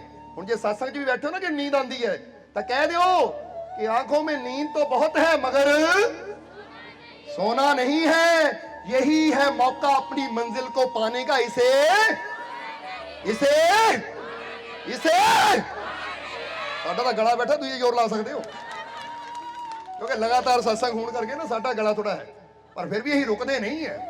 बोलो समझते हो कि नहीं? फिर भी कई कहते मालको सत्संग होली है, की करिए एनर्जी इन्नी है कि फटन फिरती है। समझते हो होली कितना करिए? क्योंकि आनंद ही अंदर इन्ना है कि दिल करता तुहाडे अंदर एनर्जी भर दईए। ਅਸੀਂ ਤਾਂ ਕਈ ਵਾਰ ਕਹੀਦਾ ਕੋਈ ਇਦਾਂ ਇੰਜੈਕਸ਼ਨ ਹੈ ਨਹੀਂ એનર્ਜੀ ਦਾ, ਨਹੀਂ ਤਾਂ ਅਸੀਂ ਫੜ ਕੇ ਲਾਈਏ ਤੁਹਾਡੇ ਕਿ ਤੁਸੀਂ ਰੋਂਦੇ ਕਿਉਂ, ਦੁਖੀ ਕਿਉਂ, ਚਿੰਤਿਤ ਕਿਉਂ, ਉਹ ਤੁਹਾਨੂੰ ਭਰਪੂਰ ਕਰਕੇ ਭੇਜੀਏ, ਇਦਾਂ ਭੇਜੀਏ ਕਿ ਆਏ ਤੁਸੀਂ ਲੰਗੜਾਉਂਦੇ ਹੋਏ ਤਾਂ ਜਾਓ ਭੰਗੜੇ ਪਾਉਂਦੇ, ਕਿਉਂਕਿ એનર્ਜੀ ਇੰਨੀ ਕੰਮ ਕਰਦੀ ਹੈ ਅੰਦਰ, ਉਹ ਤਾਕਤ ਹੀ ਇੰਨੀ ਬੈਠੀ ਹੈ। ਔਰ ਜਿੱਦਾਂ ਜਿੱਦਾਂ ਅੱਗੇ ਤੋਂ ਅੱਗੇ ਦੇਖ ਰਹੇ ਹੋ એનર્ਜੀ ਦਾ ਲੈਵਲ ਸਾਡਾ ਹਾਈ ਹੋ ਰਿਹਾ ਹੈ। ਔਰ ਅਸੀਂ ਕਹਾਂਗੇ ਤੁਸੀਂ ਵੀ ਨੋਟ ਕਰਿਆ ਕਰੋ ਹਰ ਸਤਸੰਗ ਦੇ ਵਿੱਚ ਕਿ એનર્ਜੀ ਵੱਧਦੀ ਹੈ ਜਾਂ ਘਟਦੀ ਹੈ, ਆਪਣੇ ਆਪ ਫੀਲ ਕਰਿਆ ਕਰੋ, ਕਿਉਂਕਿ ਅਸੀਂ ਕਹਿਣ ਵਾਲਿਆਂ ਚੋਂ ਨਹੀਂ, ਅਸੀਂ ਕਰਕੇ। ਇਸ ਲਈ ਫਿਰ ਤੁਹਾਨੂੰ ਕਹਾਂਗੇ ਤੜਕੇ ਉੱਠ ਕੇ ਜਦ ਤੁਸੀਂ 4 ਵਜੇ 4:30 5 ਵਜੇ ਸਿਮਰਨ ਤੇ ਬਹਿੰਦੇ ਹੋ ਨਾ, ਅੱਖਾਂ 'ਚ ਝੋਕ ਆਵੇ, ਨੀਂਦ ਆਵੇ ਤਾਂ ਉਸ ਲਈ ਕਹਿ ਦਿਆ ਕਰੋ ਕਿ ਠੀਕ ਹੈ, ਮੰਨਿਆ ਕਿ ਅੱਖਾਂ 'ਚ ਨੀਂਦ ਹੈ ਪਰ सोना नहीं है, क्योंकि यही वक्त है, यही मौका है अपनी मंजिल को पाने का, इसे ये सत्संग बैठे नींद आवे तो उत्थे भी कह देना यही मौका है अपनी मंजिल को पाने का, इसे, क्योंकि जे सौ गए तो फिर खो गए कि नहीं? हुण फर्ज करो इसलिए कोई बंदा सौ जावे तो किन्नी रहमत हो रही है, किन्नी एनर्जी मिल रही है। हुण उन्हें सुत्ते तो बाद उठ अज की होया सत्संग च, की बोलिया सी, ओ भाई तू गवा लिया, नहीं तो किन्ना कुछ मिलिया, किन्ना कुछ सीखिया, किन्ना हसे, किन्ना आनंद लिया, किन्ना ज्ञान मिलिया, वो सारा मौका ही तू सौ के गवा लिया। इसलिए ऐसी गुआन नहीं आए, और तुसी मालका दे आशिक हो, तुसी पान आए हो, गुआन नहीं, हासिल करके जाना है। जब पा सकते हैं तो फिर केड़ा मूर्ख है जो गवा के जावे? बोलो समझ दो कि नहीं? इसलिए कह दो ऐसी गुआन नहीं आए, ऐसी ਕੀ ਪਾਣ ਆਏ ਆ? ਮਾਲਕ ਦੀਆਂ ਇਹ ਰਹਿਮਤਾਂ ਪਾਣ ਆਏ ਆ ਅਸੀਂ, ਆਨੰਦ ਪਾਣ ਆਏ ਆ ਅਸੀਂ, ਖੁਸ਼ੀ ਪਾਣ ਆਏ ਆ ਅਸੀਂ। ਗਵਾਨ ਥੋੜੀ ਆਏ ਆ ਜਿਹੜੇ ਘਰਾਂ 'ਚ ਬੈਠੇ ਗਵਾਈ ਰਹੇ ਆ, ਅਸੀਂ ਤਾਂ ਪਾ ਰਹੇ ਹਾਂ। ਸਮਝ ਰਹੇ ਹੋ ਕਿ ਨਹੀਂ? ਕਿਉਂਕਿ ਘਰਾਂ 'ਚ ਬੈਠਿਆਂ ਨੂੰ ਕੀ ਪਤਾ ਕਿ ਅੱਜ ਕੀ ਬਰਸਾਤ ਹੋਣੀ ਹੈ, ਕੀ ਬਰਸਣਾ ਹੈ, ਤੇ ਅਸੀਂ ਕਿਹੜੀ ਉਹ ਬਰਸਾਤ ਤੋਂ, ਕਿਹੜੀ ਰਹਿਮਤ ਤੋਂ ਵਾਂਝੇ ਰਹਿ ਗਏ ਆ। ਪਰ ਜਿਹੜਾ ਪਹੁੰਚ ਜਾਂਦਾ ਹੈ ਵਿਸ਼ਵਾਸ ਦੇ ਨਾਲ, ਸਭ ਕੁਝ ਪਾ ਵੀ ਜਾਂਦਾ ਹੈ। ਇਸ ਲਈ ਘਟ में हीरा, घट में मोती, घट में नूर अपारा, घट में भक्ति, घट ही में शक्ति, घट में सिरजन। शक्ति भी ਤੁਹਾਡੇ ਕਿੱਥੇ ਹੈ? ਹੁਣ ਤੁਸੀਂ ਐਂ ਕਰਦੇ ਹੋ, ਮੁੱਠੀ ਬੰਦ ਕਰਦੇ ਹੋ ਕਿ ਬਾਹਰੋਂ ਆਂਦੀ ਹੈ? ਤੁਹਾਡੇ ਅੰਦਰ ਹੀ ਕੰਮ ਕਰਦੀ ਕਿ ਨਹੀਂ ਸ਼ਕਤੀ? ਅਸੀਂ ਕਈ ਵਾਰ ਦੱਸਿਆ ਹੈ ਕਿ ਬੰਦਾ ਜਦੋਂ ਦੌੜਦਾ ਹੈ, ਸ਼ਕਤੀ ਕਿੱਥੇ ਹੈ? ਉਹਦੇ ਅੰਦਰ ਹੀ ਹੈ, ਦੌੜਦਾ ਹੈ। ਹੁਣ ਇੱਕ ਦੌੜਨਾ ਨਾਰਮਲ ਹੁੰਦਾ ਹੈ, ਇੱਕ ਦੌੜਨਾ ਇਨਾਮ ਵਾਸਤੇ ਹੁੰਦਾ ਹੈ, ਔਰ ਇੱਕ ਦੌੜਨਾ ਉਹ ਵੀ ਹੁੰਦਾ ਜਦੋਂ ਮਗਰ ਕੁੱਤਾ ਦੌੜ ਪਵੇ, ਫਿਰ ਉਦੋਂ ਬੰਦਾ ਕਿੰਨੀ ਜਾਨ ਲਾ ਕੇ ਦੌੜਦਾ ਹੈ। ਇਹ ਕਿੱਥੇ ਹੈ ਸ਼ਕਤੀ? ਇਹ ਹਰ ਸ਼ਕਤੀ ਸਿਚੁਏਸ਼ਨ ਦੇ ਹਿਸਾਬ ਨਾਲ ਅੰਦਰ ਆ ਜਾਂਦੀ ਹੈ। ਬੋਲੋ ਸਮਝਦੇ ਹੋ ਕਿ ਨਹੀਂ?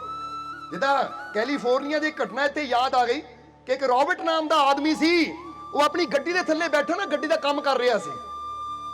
ਜਰਾ ਗੌਰ ਕਰਨ ਵਾਲੀ ਗੱਲ ਹੈ। ਰੌਬਰਟ ਨਾਮ ਦਾ ਆਦਮੀ ਆਪਣੀ ਗੱਡੀ ਦੇ ਥੱਲੇ ਬੜਿਆ, ਯਾਨੀ ਉਹਦਾ ਸਿਰ ਥੋੜਾ ਬਾਹਰ ਸੀ, ਯਾਨੀ ਪੈਰ ਬਾਹਰ ਸੀ, ਸਿਰ ਅੰਦਰ ਸੀ। ਜਿੱਦਾਂ ਕਈ ਵਾਰ ਲੇਟ ਕੇ ਅੰਦਰ ਜਾਂਦਾ ਨਾ, ਤੇ ਇਦਾਂ ਉਹ ਕੰਮ ਕਰ ਰਿਹਾ ਸੀ। ਜੈਕ ਤੇ ਗੱਡੀ ਲਾਈ ਹੋਈ ਸੀ ਕਿ ਅਚਾਨਕ ਉਹਦੀ ਗੱਡੀ ਦਾ ਜੈਕ ਜਿਹੜਾ ਫਿਸਲ ਗਿਆ, ਔਰ ਗੱਡੀ ਉਹਦੀ ਪੂਰੀ ਚੈਸਟ ਤੇ ਆ ਗਈ।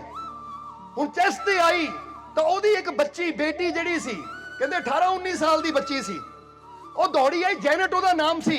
ਦੌੜੀ ਆਈ, ਬਾਪ ਦੇ ਲੱਤਾਂ ਐ ਹਿਲ ਰਹੀਆਂ, ਆਵਾਜ਼ ਵੀ ਨਹੀਂ ਨਿਕਲਦੀ, ਝਟਪਟਾ ਰਿਹਾ ਹੈ। ਤਾਂ ਉਹਨੂੰ ਲੱਗਾ ਮੇਰਾ ਡੈਡੀ ਨੇ ਮਰ ਜਾਣਾ। ਉਹਨੇ ਕੀ ਕੀਤਾ? ਪੂਰੀ ਜਾਨ ਲਗਾ ਕੇ ਗੱਡੀ ਦਾ ਉਹ ਪਕੜਿਆ। ਜਰਾ ਗੌਰ ਕਰਨਾ, ਬੋਨਟ ਤੋਂ ਥੱਲੇ ਹੁੰਦਾ ਨਾ ਜਿੱਥੇ ਟਾਇਰ ਹੁੰਦੇ ਆ, ਉਹ ਕਹਿੰਦੇ ਉਹ ਪਕੜਿਆ, ਔਰ ਪੂਰੀ ਜਾਨ ਲਗਾ ਕੇ ਉਹਨੇ ਗੱਡੀ ਇੰਨੀ ਚੱਕ ਲਈ ਕਿ ਡੈਡੀ ਉਹਦਾ ਬਾਹਰ ਆ ਗਿਆ। ਜਦੋਂ ਬਾਹਰ ਆਇਆ, ਗੱਡੀ ਥੱਲੇ ਡਿੱਗੀ। ਉਹ ਡੈਡੀ ਨੇ ਕਿਹਾ, ਬੇਟਾ ਜੈਨਟ ਇਹ ਤੂੰ ਕਿੱਦਾਂ ਕਰ ਲਿਆ? ਕਹਿੰਦੀ ਮੈਨੂੰ ਆਪ ਨਹੀਂ ਪਤਾ, ਪਰ ਜਦੋਂ ਮੈਂ ਤੁਹਾਡੇ ਪ੍ਰਾਣ ਸੰਕਟ 'ਚ ਕੀਤੇ ਦੇਖੇ ਤਾਂ ਮੈਂ ਕਿਹਾ ਐ ਗॉड ਹੈਲਪ ਮੀ, ਨਹੀਂ ਤਾਂ ਮੇਰੇ ਫਾਦਰ ਨੇ ਡੈਡ ਹੋ ਜਾਣਾ ਹੈ। ਕਹਿੰਦੇ ਮੈਂ ਗॉड ਕੋਲੋਂ ਹੈਲਪ ਮੰਗੀ ਤਾਂ ਪਤਾ ਨਹੀਂ ਡੈਡ ਕਿੱਦਾਂ ਚੱਕ ਹੋ ਗਈ। ਇਹ ਸੱਚੀ ਘਟਨਾ ਦੱਸ ਰਹੇ ਹਾਂ ਤੁਹਾਨੂੰ। ਇਹ ਡਾਕਟਰ ਜੋਸਫ ਮਰਫੀ ਨੇ ਆਪਣੀ ਕਿਤਾਬ ਅੰਦਰ ਵੀ ਲਿਖੀ ਹੋਈ ਹੈ, ਦ ਪਾਵਰ ਆਫ ਸਬਕੌਂਸ਼ੀਅਸ ਮਾਈਂਡ, ਕਿ ਉਸ ਲਈ ਇੱਕ ਬੱਚੀ 18-19 ਸਾਲ ਦੀ ਬੱਚੀ, ਜਿਹੜੀ ਗੱਡੀ ਨੂੰ ਸ਼ਾਇਦ ਬੜੇ ਤੋਂ ਬੜਾ ਪਹਿਲਵਾਨ ਨਹੀਂ ਚੱਕ ਸਕਦਾ ਸੀ, ਜਦੋਂ ਸੰਕਟ ਦੀ ਘੜੀ 'ਚ ਦੇਖਿਆ ਕਿ ਮੇਰੇ ਬਾਪ ਦੀ ਮੌਤ ਹੋ ਸਕਦੀ ਹੈ, ਉਹ ਸ਼ਕਤੀ ਕਿੱਥੋਂ ਆਈ? ਕਿਉਂਕਿ ਉਹਨੇ ਹੈਲਪ ਕਿੱਥੋਂ ਮੰਗੀ? ਐ God help me, God please help me, ऐ रब मेरी मदद कर। क्योंकि पता सी जे मेरी मदद ना कीती तो मेरे डैडी ने मर जाना है। पूरी जान लगा दी उन्हें, और वाकई गड्डी इन्नी चक ली कि डैडी बाहर आ गया, और डैडी की जान बच गई। पर वो हैरान सी। तो फिर पता लगता है कि इंसान के अंदर बड़ियां शक्तियां है, पर वो अपने आप नहीं जागदियां। गॉड नू आवाज, परमात्मा नू आवाज। ਤਾਂ ਹੀ ਤਾਂ ਤੁਸੀਂ ਕਈ ਵਾਰ ਦੇਖਦੇ ਹੋ ਨਾ, ਕਿਸੇ ਨੇ ਗੱਡੀ ਚੱਕਣੀ ਹੋਵੇ ਜਾਂ ਧੱਕਾ ਲਾਣਾ, ਕੋਈ ਕਈ ਕਹਿੰਦੇ ਯਾ ਅਲੀ ਅਲ ਮਦਦ, ਔਰ ਕਈ ਕਹਿੰਦੇ ਹਰ ਹਰ ਮਹਾਦੇਵ, ਔਰ ਕਈ ਕਿਸੇ ਤਰ੍ਹਾਂ ਨਾਲ, ਯਾਨੀ ਹਰ ਇੱਕ ਦਾ ਆਪਣਾ ਆਪਣਾ ਕੋਈ ਨਾਰਾ ਹੁੰਦਾ ਹੈ, ਉਹ ਆਪਣਾ ਆਪਣਾ ਢੰਗ ਹੁੰਦਾ ਹੈ। ਕੋਈ ਹਰ ਹਰ ਮਹਾਦੇਵ ਕਰਕੇ ਗੱਡੀਆਂ ਨੂੰ ਧੱਕੇ ਲਾਉਂਦਾ ਹੈ, ਕੋਈ ਯਾ ਅਲੀ ਕਹਿ ਕੇ ਧੱਕਾ ਲਾ ਦਿੰਦਾ ਹੈ, ਕੋਈ ਕੁਛ ਕਹਿ ਕੇ, ਕੋਈ ਕੁਛ ਕਹਿ ਕੇ। ਪਰ ਤਾਕਤ ਕਦੋਂ ਕੰਮ ਕਰਦੀ ਹੈ? ਜਦੋਂ ਆਪਣੀ ਕੋਸ਼ਿਸ਼ ਦੇ ਨਾਲ ਨਾਲ ਅਸੀਂ ਆਪਣੇ ਰੱਬ ਨੂੰ ਯਾਦ ਕਰਦੇ ਹਾਂ। ਇਸ ਲਈ ਇੱਥੇ ਇੱਕ ਗੱਲ ਦੱਸਣਾ ਚਾਹਾਂਗੇ, ਹਜ਼ਰਤ ਅਲੀ ਨੇ ਬੜੀ ਪਿਆਰੀ ਗੱਲ ਕਹੀ ਹੈ। हजरत अली कहते वो कभी कामयाब नहीं हो सकते, वो कभी कामयाब नहीं हो सकते जिन्हें खुद पर और खुदा की रहमत पर भरोसा ना हो। ये हजरत अली दी लाइन याद रखना तुसी। कहते जीवन च ओ इंसान चाहे जिन्ना मर्जी बंदा कहे डिग्रियां वाला होवे, जिन्ना मर्जी बंदा कहे शक्तिशाली होवे शारीरिक तौर ते, पर जे कहो कामयाब तो वो इंसान जीवन च कभी कामयाब नहीं हो सकता जिन्हों अपने आप ते या अपने रब दी रहमत ते भरोसा ना होवे।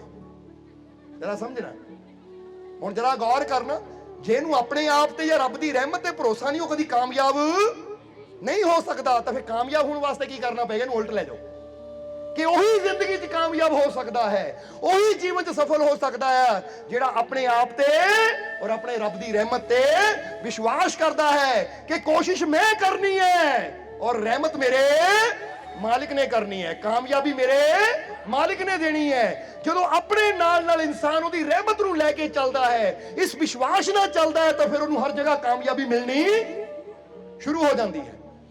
ਤਾਂ ਜੇ ਬੰਦਾ ਕਹੇ ਮੈਂ ਨਹੀਂ ਕਰ ਸਕਦਾ, ਮੇਰੇ 'ਚ ਹਿੰਮਤ ਹੈ ਨਹੀਂ, ਮੇਰੇ 'ਚ ਤਾਕਤ ਹੈ ਨਹੀਂ, ਇਹ ਮੰਜ਼ਿਲ ਬਹੁਤ ਬੜੀ ਹੈ, ਤਾਂ ਮੈਂ ਤਾਂ ਛੋਟਾ ਜਿਹਾ ਇਨਸਾਨ ਆ, ਮੇਰੇ ਤੋਂ ਕਿੱਥੇ ਹੋਣਾ ਹੈ। ਰਾ ਸੋਚੋ। ਔਰ ਫਿਰ ਕੋਈ ਕਹੇ ਰੱਬ ਤੇ ਲੈ, ਰੱਬ ਰੂਪ ਵੀ ਕਿੱਥੇ ਹੈ? ਉਹ ਰੱਬ ਵੀ ਕਿਹੜਾ ਸਾਡੀ ਸੁਣਦਾ, ਰੱਬ ਵੀ ਤਾਂ ਅਮੀਰਾਂ ਦੀ ਸੁਣਦਾ ਆ, ਰੱਬ ਵੀ ਤਾਂ ਦੂਜਿਆਂ ਦੀ ਸੁਣਦਾ ਹੈ। ਹੁਣ ਅਸੀਂ ਫਿਰ ਕਵਾਂਗੇ ਏਦਾਂ ਦੇ ਇਨਸਾਨ ਨੂੰ ਨਾ ਆਪਣੀ ਸ਼ਕਤੀ ਤੇ ਭਰੋਸਾ, ਨਾ ਰੱਬ ਦੀਆਂ ਰਹਿਮਤਾਂ ਤੇ ਭਰੋਸਾ, ਤਾਂ ਇਹ ਅੱਜ ਵੀ ਰੋਂਦਾ, ਕੱਲ ਵੀ ਰੋਂਦਾ, ਰੋਂਦੇ ਨੇ ਮਰ ਜਾਣਾ ਹੈ। ਇਹਦੇ ਜੀਵਨ 'ਚ ਖੁਸ਼ੀ, ਕਾਮਯਾਬੀ ਕਦੀ ਆਣੀ ਨਹੀਂ ਹੈ। ਦੋਸ਼ ਰੱਬ ਨੂੰ ਦੇ ਰਿਹਾ, ਪਰ ਦੋਸ਼ ਇਹਦਾ ਆਪਣਾ ਹੈ।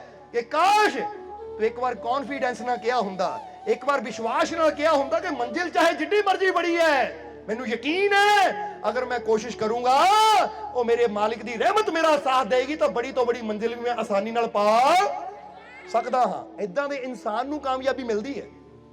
ਤੁਹਾਡੀ ਸੋਚ ਕੀ ਹੈ ਹੁਣ ਇਹ ਦੇਖੋ, ਉਹਨੂੰ ਸਮਝਦੇ ਹੋ ਕਿ ਨਹੀਂ? ਹੁਣ ਕਈ ਵਾਰ ਬੰਦਾ ਕਹਿੰਦਾ ਉਹ ਚੀਜ਼ ਬਹੁਤ ਬੜੀ ਹੈ, ਸਾਡੇ ਤੋਂ ਕਿੱਥੇ ਖਰੀਦ ਹੋਣੀ ਹੈ, ਸਾਡੀ ਔਕਾਤ ਕਿੱਥੇ ਚੀਜ਼ ਲੈਣ ਦੀ। ਤੂੰ ਆਪੇ ਹੀ ਆਪਣੀ ਔਕਾਤ ਨੂੰ ਛੋਟਾ ਬਣਾ ਲਿਆ, ਹਾਲਾਂਕਿ ਕਿਸੇ ਚੀਜ਼ ਦੀ ਔਕਾਤ ਬੰਦੇ ਤੋਂ ਵੱਡੀ ਹੋ ਹੀ ਨਹੀਂ ਸਕਦੀ। ਸਮਝਦੇ ਹੋ ਕਿ ਨਹੀਂ? ਕਿਉਂਕਿ ਤੁਹਾਡੀ ਔਕਾਤ ਬੜੀ ਕਿਉਂ ਹੈ? ਕਿਉਂਕਿ ਹਰ ਚੀਜ਼ ਨੂੰ ਇਨਸਾਨ ਨੇ ਬਣਾਇਆ ਹੈ। ਮਕਾਨ ਇਨਸਾਨ ਨੇ ਬਣਾਇਆ ਹੈ, ਪਰ ਤੁਹਾਨੂੰ ਕਿਹਨੇ ਬਣਾਇਆ ਹੈ? ਉਹ ਪਰਮ ਸ਼ਕਤੀਸ਼ਾਲੀ ਪਰਮਾਤਮਾ ਨੇ। ਤਾਂ ਜਿਹਨੂੰ ਪਰਮਾਤਮਾ ਨੇ ਬਣਾਇਆ ਹੋਵੇ, ਉਹ ਪਰਮਾਤਮਾ ਦੇ ਬਣਾਉਣ ਨਾਲ ਹੀ ਤੁਹਾਡੀ ਔਕਾਤ ਸਭ ਤੋਂ ਉੱਚੀ ਹੋ ਜਾਂਦੀ ਹੈ। ਤੁਸੀਂ ਨੀਵੇਂ ਨਹੀਂ ਰਹਿ ਜਾਂਦੇ, ਤੁਸੀਂ ਬਹੁਤ ਬੜੇ ਹੋ ਜਾਂਦੇ ਹੋ, ਸਿਰਫ ਇਸੇ ਹੀ ਚੀਜ਼ ਕਰਕੇ ਕਿ ਤੁਹਾਨੂੰ ਸਰਵ ਸ਼ਕਤੀਸ਼ਾਲੀ ਪਰਮਾਤਮਾ ਨੇ ਜੀਵਨ ਦਿੱਤਾ ਹੈ। ਬੋਲੋ ਸਮਝਦੇ ਹੋ ਕਿ ਨਹੀਂ? ਇਸ ਲਈ ਇਹ ਗੱਲ ਕਹਿਣਾ ਚਾਹਾਂਗੇ कि जो मुश्किलों का सामना करेगा वही फिर जिंदगी में आगे, और नाल नाल तुसी बोलना है, वही फिर जिंदगी में आगे और बढ़ना है ना आगे। तो फिर मुश्किलों तो डरना नहीं है। बोलो समझदे हो कि नहीं? फर्ज करो तुसी जाना होवे तो कोई रकवे और रास्ते च ना कोई जाम लगा है, या रास्ते च ना फलाना जानवर कुत्ता खड़ा है, कोई बड़ा खतरनाक है, तुसी कहो ठीक है, फिर जो जाम खुलेगा 2-4 दिन बाद चले जावांगे। इदां दा बंदा ਲੇਟ ਲੇਟ ਲੇਟ ਲੇਟ ਇੰਨਾ ਹੋ ਜਾਂਦਾ ਕਿ ਵੀ ਆਪ ਹੀ ਚੇਤਾ ਤੇ ਲੇਟ ਜਾਂਦਾ, ਮੰਜ਼ਿਲ ਕਦੀ ਮਿਲਦੀ ਨਹੀਂ ਹੈ। ਸਮਝਦੇ ਹੋ ਉਹਨੂੰ? ਲੇਟ ਲੇਟ ਕਰਦਾ ਕਰਦਾ ਆਪ ਹੀ ਲੇਟ ਹੋ ਜਾਂਦਾ ਹੈ। ਤਾਂ ਹੀ ਤਾਂ ਨਾਮ ਅੱਗੇ ਕੀ ਲਿਖਿਆ ਜਾਂਦਾ ਹੈ? ਸ਼੍ਰੀ ਲੇਟ ਪਿਆਰਾ ਸਿੰਘ ਜਾਂ ਪ੍ਰੀਤਮ ਸਿੰਘ, ਜੋ ਵੀ ਹੈ। ਸਮਝਦੇ ਹੋ? ਨਾਮ ਕਈ ਹੁੰਦੇ ਹੈ। ਹੁਣ ਉਹ ਲੇਟ ਲੇਟ ਲੇਟ ਕਰਦੇ ਨੂੰ, ਲੇਟ ਕਰ ਲਵਾਂਗੇ, ਲੇਟ ਕਰ, ਗ੍ਰਹਿ ਠੀਕ ਹੋ ਲੈਂਦੇ ਹੋ, ਆ ਨਕਸ਼ਤਰ ਠੀਕ ਹੋ ਲੈਂਦੇ ਹੋ, ਥੋੜਾ ਲੇਟ ਕਰ ਲੈਂਦੇ, ਫਿਰ ਕੀ ਹੈ? ਉਹ ਤੂੰ ਲੇਟ ਲੇਟ ਡੇਰ ਕਰਦਾ ਕਰਦਾ ਸਾਰੀ ਜ਼ਿੰਦਗੀ ਵਾਸਤੇ ਲੇਟ ਹੋ ਜਾਂਦਾ ਹੈ। ਇਸ ਕਰਕੇ ਲੇਟ ਨਾ ਕਰ, ਬਲਕਿ ਇਹ ਕਹਿ ਕਿ ਬੇਸ਼ੱਕ ਰਸਤੇ 'ਚ ਮੁਸ਼ਕਿਲ ਹੈ, ਉਹ ਕੋਈ ਗੱਲ ਨਹੀਂ, ਜਿਹੜੇ ਜਾਣ ਵਾਲੇ ਆ ਨਾ ਉਹ ਹਰ ਮੁਸ਼ਕਿਲ ਦਾ ਤੋੜ ਲੱਭ ਲੈਂਦੇ ਐ। ਉਹ ਰਸਤੇ ਬੰਦ ਵੀ ਹੋਣ ਤਾਂ ਪਿੰਡਾਂ 'ਚ ਘੁੰਮ ਕੇ ਨਿਕਲ ਜਾਂਦੇ ਐ। ਉਹਨੂੰ ਸਮਝਦੇ ਹੋ ਕਿ ਨਹੀਂ? ਹੁਣ ਕਈ ਵਾਰ ਸਾਡੇ ਸਤਸੰਗ ਹੁੰਦੇ ਐ, ਜਾਮ ਲੱਗੇ ਹੁੰਦੇ ਐ, ਜਾਂ ਲਾਕਡਾਊਨ ਵੀ ਹੁੰਦੇ ਸੀ, ਪਰ ਫਿਰ ਵੀ ਅਸੀਂ ਘੁੰਮ ਕੇ ਪਹੁੰਚਦੇ ਰਹੇ, ਪਰ ਪ੍ਰੋਗਰਾਮ ਕਦੀ ਕੈਂਸਲ ਨਹੀਂ ਹੋਣ ਦਿੱਤਾ ਸੀ। ਜੇ ਮੰਜ਼ਿਲ ਤੇ ਜਾਣਾ ਹੈ ਤਾਂ ਇਹਦਾ ਕੀ ਮਤਲਬ ਕਿ ਲੈ ਵੀ ਉੱਥੇ ਜਾਮ ਲੱਗਾ ਆ, ਉੱਥੇ ਰਸਤੇ ਬੰਦ ਆ, ਤਾਂ ਕਦੀ ਮਜ਼ਾਲ ਹੈ ਕਿ ਫੋਨ ਕਰੀ ਅੱਜ ਵੀ ਪ੍ਰੋਗਰਾਮ ਕੈਂਸਲ ਹੈ ਕਿਉਂਕਿ ਰਸਤੇ ਧਰਨੇ ਲੱਗੇ ਆ? ਨਹੀਂ, ਪ੍ਰੋਗਰਾਮ ਹੋਏਗਾ ਚਾਹੇ ਸਾਨੂੰ 20 ਕਿਲੋਮੀਟਰ ਘੁੰਮ ਕੇ ਆਣਾ ਪਵੇ, ਕਿਉਂਕਿ ਜੇ ਪਾਣਾ ਹੀ ਹੈ ਮੰਜ਼ਿਲ ਨੂੰ ਤਾਂ ਰਸਤੇ ਦੀਆਂ ਉਲਝਣਾਂ ਤੋਂ, ਮੁਸੀਬਤਾਂ ਤੋਂ ਕੀ ਡਰਨਾ। ਜਿਨ੍ਹਾਂ ਦੇ ਇਰਾਦੇ ਫੌਲਾਦ ਵਰਗੇ ਮਜ਼ਬੂਤ ਹੁੰਦੇ ਆ ਨਾ, ਉਹ ਰਸਤੇ ਦੀਆਂ ਰੁਕਾਵਟਾਂ ਉਹਨਾਂ ਦੇ ਇਰਾਦਿਆਂ ਨੂੰ ਤੋੜ ਨਹੀਂ ਪਾਉਂਦੀਆਂ। ਤਾਂ ਜਿਨ੍ਹਾਂ ਦੇ ਇਰਾਦੇ ਕੱਚ ਵਰਗੇ ਹੁੰਦੇ ਆ, ਉਹ ਮਾੜੀ ਐ ਹੁੰਦੀ ਹੈ, ਟੜਕ ਟੁੱਟ ਕੇ ਬਹਿ ਜਾਂਦੇ ਆ। ਨਹੀਂ ਜੀ, ਉਹਦੀਆਂ ਗੱਲਾਂ ਨੇ ਤੋੜਤਾ ਮੈਨੂੰ। ਹੁਣ ਕਈ ਦੇਖਿਆ ਨਾ ਨਿਰਾਸ਼ ਜੇ ਹੋ ਕੇ ਰੋਂਦੇ ਆ, ਕੀ ਗੱਲ ਹੋ ਗਈ? ਉਹ ਫਲਾਣੇ ਦੀ ਗੱਲ ਨੇ ਮੇਰਾ ਹੌਸਲਾ ਤੋੜਤਾ। ਅੱਛਾ, ਇੰਨਾ ਕੱਚਾ ਹੌਸਲਾ ਸੀ ਤੇਰਾ? ਇੰਨਾ ਕੱਚਾ ਹੌਸਲਾ ਸੀ, ਕਿਸੇ ਗੱਲ ਨਹੀਂ ਟੁੱਟ ਗਿਆ? ਉਹ ਇਦਾਂ ਦੇ ਫੌਲਾਦ ਵਰਗੇ ਹੌਸਲੇ ਬਣਾਓ ਕਿ ਪੂਰੀ ਦੁਨੀਆ ਵੀ ਧੱਕੇ ਮਾਰੇ, ਉਹਨਾਂ ਦੇ ਧੱਕੇ ਲਾ ਲਾ ਕੇ ਹੱਥ ਟੁੱਟ ਜਾਣ, ਪਰ ਤੁਹਾਡਾ ਹੌਸਲਾ ਨਾ ਟੁੱਟੇ। ਇਦਾਂ ਦੇ ਹੌਸਲੇ ਹੋਣੇ ਚਾਹੀਦੇ ਸਾਡੇ। ਉਹ ਤਾਂ ਮੌਤ ਨੂੰ ਵੀ ਸਾਹਮਣੇ ਦੇਖਦੇ ਤਾਂ ਵੀ ਮੌਤ ਨਾਲ ਵੀ ਟੱਕਰ ਲੈ ਲੈਂਦੇ ਆ। ਤਾਂ ਹੀ ਤਾਂ ਦੇਖੋ ਭਗਤ ਸਿੰਘ ਵਰਗੇ, ਟੀਪੂ ਸੁਲਤਾਨ ਵਰਗੇ, ਰਾਣੀ ਝਾਂਸੀ ਦੀ ਜਿਹਨੂੰ ਲక్ష్ਮੀ ਬਾਈ ਕਿਹਾ ਜਾਂਦਾ ਹੈ, ਮੌਤ ਤੋਂ ਡਰੇ ਜਾਂ ਟੱਕਰ ਲਈ ਉਹਨਾਂ ਨੇ ਮੌਤ ਨਾਲ ਵੀ। ਜਾਂ ਅਸੀਂ ਫਕੀਰਾਂ ਦੀ ਗੱਲ ਕਰ ਲਈਏ ਕਿ ਸਰਮਦ ਨੇ ਗਰਦਨ ਕਟਾ ਲਈ, ਬੁੱਲੇ ਸ਼ਾਹ ਨੇ ਘੁੰਗਰੂ ਪਵਾ ਲਏ, ਤਬਰੇਜ਼ ਨੇ ਚਮੜੀ ਲਹਾ ਲਈ, ਮੌਤ ਤੋਂ ਡਰੇ ਨਹੀਂ ਬਲਕਿ ਟੱਕਰ ਲਈ। ਔਰ ਉਹਨਾਂ ਦਾ ਇਹ ਪਿਆਰ, ਵਿਸ਼ਵਾਸ, ਹਿੰਮਤ ਦੇਖ ਕੇ ਕੀ ਹੋਇਆ? ਫਿਰ ਮਾਰਨ ਵਾਲੇ ਵੀ ਹਾਰ ਗਏ। ਬੇਸ਼ੱਕ ਉਹ ਮਰ ਤਾਂ ਗਏ, ਪਰ ਅੱਜ ਵੀ ਉਹਨਾਂ ਦਾ ਨਾਮ ਦੁਨੀਆ ਤੇ ਜਿੰਦਾ ਹੈ। ਉਹ ਮਰਨਾ ਤਾਂ ਇੱਕ ਦਿਨ ਸਾਰਿਆਂ ਨੇ, ਪਰ ਕੁਝ ਐਸਾ ਕਰਕੇ ਜਾਈਏ ਕਿ ਦੁਨੀਆ ਦੇ ਨਾਮ ਗੂੰਜੇ। ਸਮਝਦੇ ਹੋ ਕਿ ਨਹੀਂ? ਇਸ ਕਰਕੇ ਆਪਣੇ ਹੌਸਲੇ ਨੂੰ ਬੁਲੰਦ ਕਰੋ। कदी ना सोचो मंजिल बहुत बड़ी, मैं छोटा, वो बेशक छोटा है पर पैदा तो बड़े ने किया ना। और हर बड़ा पैदा होने लगे छोटा ही हुंदा है, अपनी हिम्मत नाल अपनी कोशिशों नाल ही अपने आप नूं बड़ा कह दिओ। क्योंकि कई तो असीं देखे आ, कई तो देखे कि उम्र 70-80 साल की हो जाती तां भी उन्हां दी बुद्धि वो नियाणियां वाली हुंदी है, माड़ी माड़ी गल ते खिजी जाना, माड़ी माड़ी गल ते टेंशन ले लेनी। तो कई वो हुंदे है कि छोटी उम्र च इदां दी जिम्मेवारियां मिल जांदियां है, इदां दी कला सिख जांदे कि छोटी उम्र च ही वो इदां लगदा कि जिद्दां ज्ञान इन्हां नूं हज़ारां सालां दा हुंदा है। इसलिए अपने आप नूं बड़ा करो, अपनी सोच नूं बड़ा करो, अपनी समझ नूं बड़ा करो, अपनी हिम्मत नूं बड़ा करो, अपने हौसले नूं बड़ा करो, अपने विश्वास नूं कह दिओ हुण करना कि नहीं? ते कह दिओ मेरा विश्वास वध गया, वध गया, वध गया, वध गया, मेरी हिम्मत वध गई, वध गई, वध गई, वध गई, मेरा हौसला वध गया, वध गया, वध गया, वध गया, मेरी एनर्जी वध गई, वध गई, वध गई, वध गई, मेरा जोश वध गया, पूरे जोश ना कहना पर मेरा जोश वध गया, वध गया, वध गया, वध गया, बढ़िया कि नहीं? थोड़ा जिहा इतना बढ़ाना है असी कि दुनिया देखे ओए गए किदां सी, हो गई गया उन्होंने गए तो पीले जे सी, आए बड़े लाल हो गए, किदां दी एनर्जी इन्हां अंदर आ गई। किहड़ा एनर्जी ड्रिंक पी लिया इन्होंने? और ये मालिक दी रहमत दा एनर्जी ड्रिंक है, बोलो समझदे हो कि नहीं? क्योंकि जिद्दां कहंदे ना कि बाकी नशे चढ़ते उतर जाते, ਉਹਦੇ नाम ਦਾ नशा नहीं उतरदा, इदां ही कहांगे रैड बुल उतर जाती है, और एनर्जी ड्रिंक उतर जाते हैं, पर ਜਿਹਨੂੰ मालिक दी एनर्जी चढ़ जाए ना, ये एनर्जी इदां दी है कदी उतरदी नहीं, डाउन हुंदी नहीं है, क्योंकि ये सुपर चार्जर है ही ऐसा जो डाउन होने नहीं दिंदा। समझदे हो कि नहीं? इसलिए एनर्जी ਨੂੰ ਹਾਈ ਰੱਖੋ ਆਪਣੀ ਨੂੰ। कोई पूछे की हाल है, ਉਹ बहुत ਵਧੀਆ, तू दस ਤੈਨੂੰ ਕਿਸੇ ਹੈਲਪ ਦੀ ਲੋੜ है? बोलो समझदे हो कि नहीं? क्यों कई बार ਹੁੰਦਾ ना ਅਸੀਂ ਪਹਾੜ ਤੇ ਚੜ੍ਹਦੇ ਹੁੰਦੇ, ਕੋਈ ਪੁੱਛੇ ਹਾਂਜੀ ਕੀ ਹਾਲ ਹੈ, ਇਹ ਕਹ ਦੱਸ ਬਾਹ ਫੜ ਕੇ ਲੈ ਜਾਈਏ ਤੈਨੂੰ ਵੀ, ਕਿਉਂਕਿ ਇੰਨਾ ਹੈ ਕਿ ਆਪ ਤਾਂ ਦੌੜ ਕੇ ਚੜ੍ਹਨ ਨੂੰ ਤਿਆਰ ਹੈ, ਬੜੀਆਂ ਬੜੀਆਂ ਚੜਾਈਆਂ, ਜਿਹੜਾ ਨਾ ਵੀ ਚੜ੍ਹ ਪਾਵੇ ਧੱਕਾ ਲਾ ਕੇ ਉਹਨੂੰ ਵੀ ਚੜਾ ਸਕਦੀ ਨਹੀਂ ਜਾਨ ਹੈ। ਇਦਾਂ ਦਾ ਤੁਹਾਡੇ ਅੰਦਰ ਦਮ ਹੋਣਾ ਚਾਹੀਦਾ ਹੈ। ਪਰ ਇੱਥੇ ਦਾ ਬੰਦਾ ਦੂਜਿਆਂ ਦੇ ਸਹਾਰਾ ਲੱਭਦਾ ਰਹਿੰਦਾ ਹੈ, ਕੋਈ ਨਿਰਾਸ਼ ਹੋ ਕੇ ਉਹ ਕਿਉਂ ਬੈਠਾ ਹੈ, ਉਹ ਕੋਈ ਸਹਾਰਾ ਨਹੀਂ ਦਿੰਦਾ ਮੈਨੂੰ, ਉਹ ਮੇਰੇ ਬੱਚੇ ਨਹੀਂ ਪੁੱਛਦੇ, ਮੇਰੀ ਆਹ ਨਹੀਂ ਪੁੱਛਦਾ, ਮੈਨੂੰ ਉਹ ਨਹੀਂ ਪੁੱਛਦਾ। ਕਮਾਲ ਦੀ ਗੱਲ ਹੈ ਕਮਾਲ ਦੀ ਗੱਲ ਹੈ। ਇਹਨਾਂ ਦੀ ਪਰਮਿਸ਼ਨ ਲੈ ਕੇ ਆਇਆ ਸੀ ਦੁਨੀਆ ਤੇ ਕਿ ਮੈਂ ਆਣ ਲੱਗਾ ਪੁੱਛਿਓ ਮੈਨੂੰ, ਔਰ ਰੱਬ ਨੇ ਤੈਨੂੰ ਭੇਜਿਆ, ਉਹ ਦੇਖ ਕੇ ਰੱਬ ਮੇਰੇ ਨਾਲ ਹੈ ਨਾ।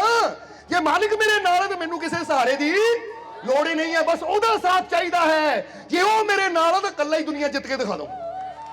ਇੰਨਾ ਦਮ ਹੋਣਾ ਚਾਹੀਦਾ ਇਨਸਾਨ ਦੇ ਅੰਦਰ, ਇੰਨੀ ਸ਼ਕਤੀ ਹੋਣੀ ਚਾਹੀਦੀ ਹੈ, ਵਿਸ਼ਵਾਸ ਹੋਣਾ ਚਾਹੀਦਾ ਆਪਣੇ ਮਾਲਿਕ ਦੀ ਰਹਿਮਤ ਤੇ, ਕਿ ਅਸੀਂ ਦੂਜਿਆਂ ਦੇ ਸਹਾਰੇ ਪਿੱਛੇ ਆਪਣੀ ਜ਼ਿੰਦਗੀ ਰੋ ਰੋ ਕੇ ਬਰਬਾਦ ਕਰ ਦਿੰਦੇ ਆ। ਠੀਕ ਹੈ, ਰਲ ਕੇ ਚੱਲਣਾ ਚਾਹੀਦਾ ਹੈ, ਪਰ ਅਗਰ ਕੋਈ ਸਾਥ ਨਾ ਦੇਵੇ ਤਾਂ ਫਿਰ ਰੋਣਾ ਕਿਉਂ? ਫਿਰ ਆਪਣੇ ਆਪ ਨੂੰ ਇਸ ਕਾਬਿਲ ਬਣਾਓ ਕਿ ਮੈਂ ਇਕੱਲਾ ਹੀ ਅੱਗੇ ਵਧਣ ਦਾ ਦਮ ਰੱਖਾਂ।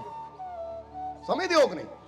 ਹੁਣ ਫਰਜ਼ ਕਰੋ ਕਿ ਦਰਬਾਰ ਤੇ ਜਾਣਾ ਹੋਵੇ, ਤੁਹਾਨੂੰ ਪਤਾ ਸਤਸੰਗ ਹੋ ਰਿਹਾ ਹੈ, ਪਰ ਤੁਸੀਂ ਦੇਖੋ ਉਹ ਚਲੇਗਾ ਤਾਂ ਜਾਣਾ, ਉਹ ਚਲੇਗਾ ਤਾਂ ਜਾਣਾ, ਉਹ ਚਲੇਗਾ, ਉਹ ਕਿਉਂ ਨਹੀਂ ਆਇਆ? ਉਹ ਜੀ ਕੋਈ ਗਿਆ ਹੀ ਨਹੀਂ ਨਾ, ਤੂੰ ਦੂਜਿਆਂ ਦੇ ਸਹਾਰੇ ਜਾਣਾ ਸੀ। ਤੈਨੂੰ ਕੀ ਹੋਣਾ ਚਾਹੀਦਾ ਹੈ?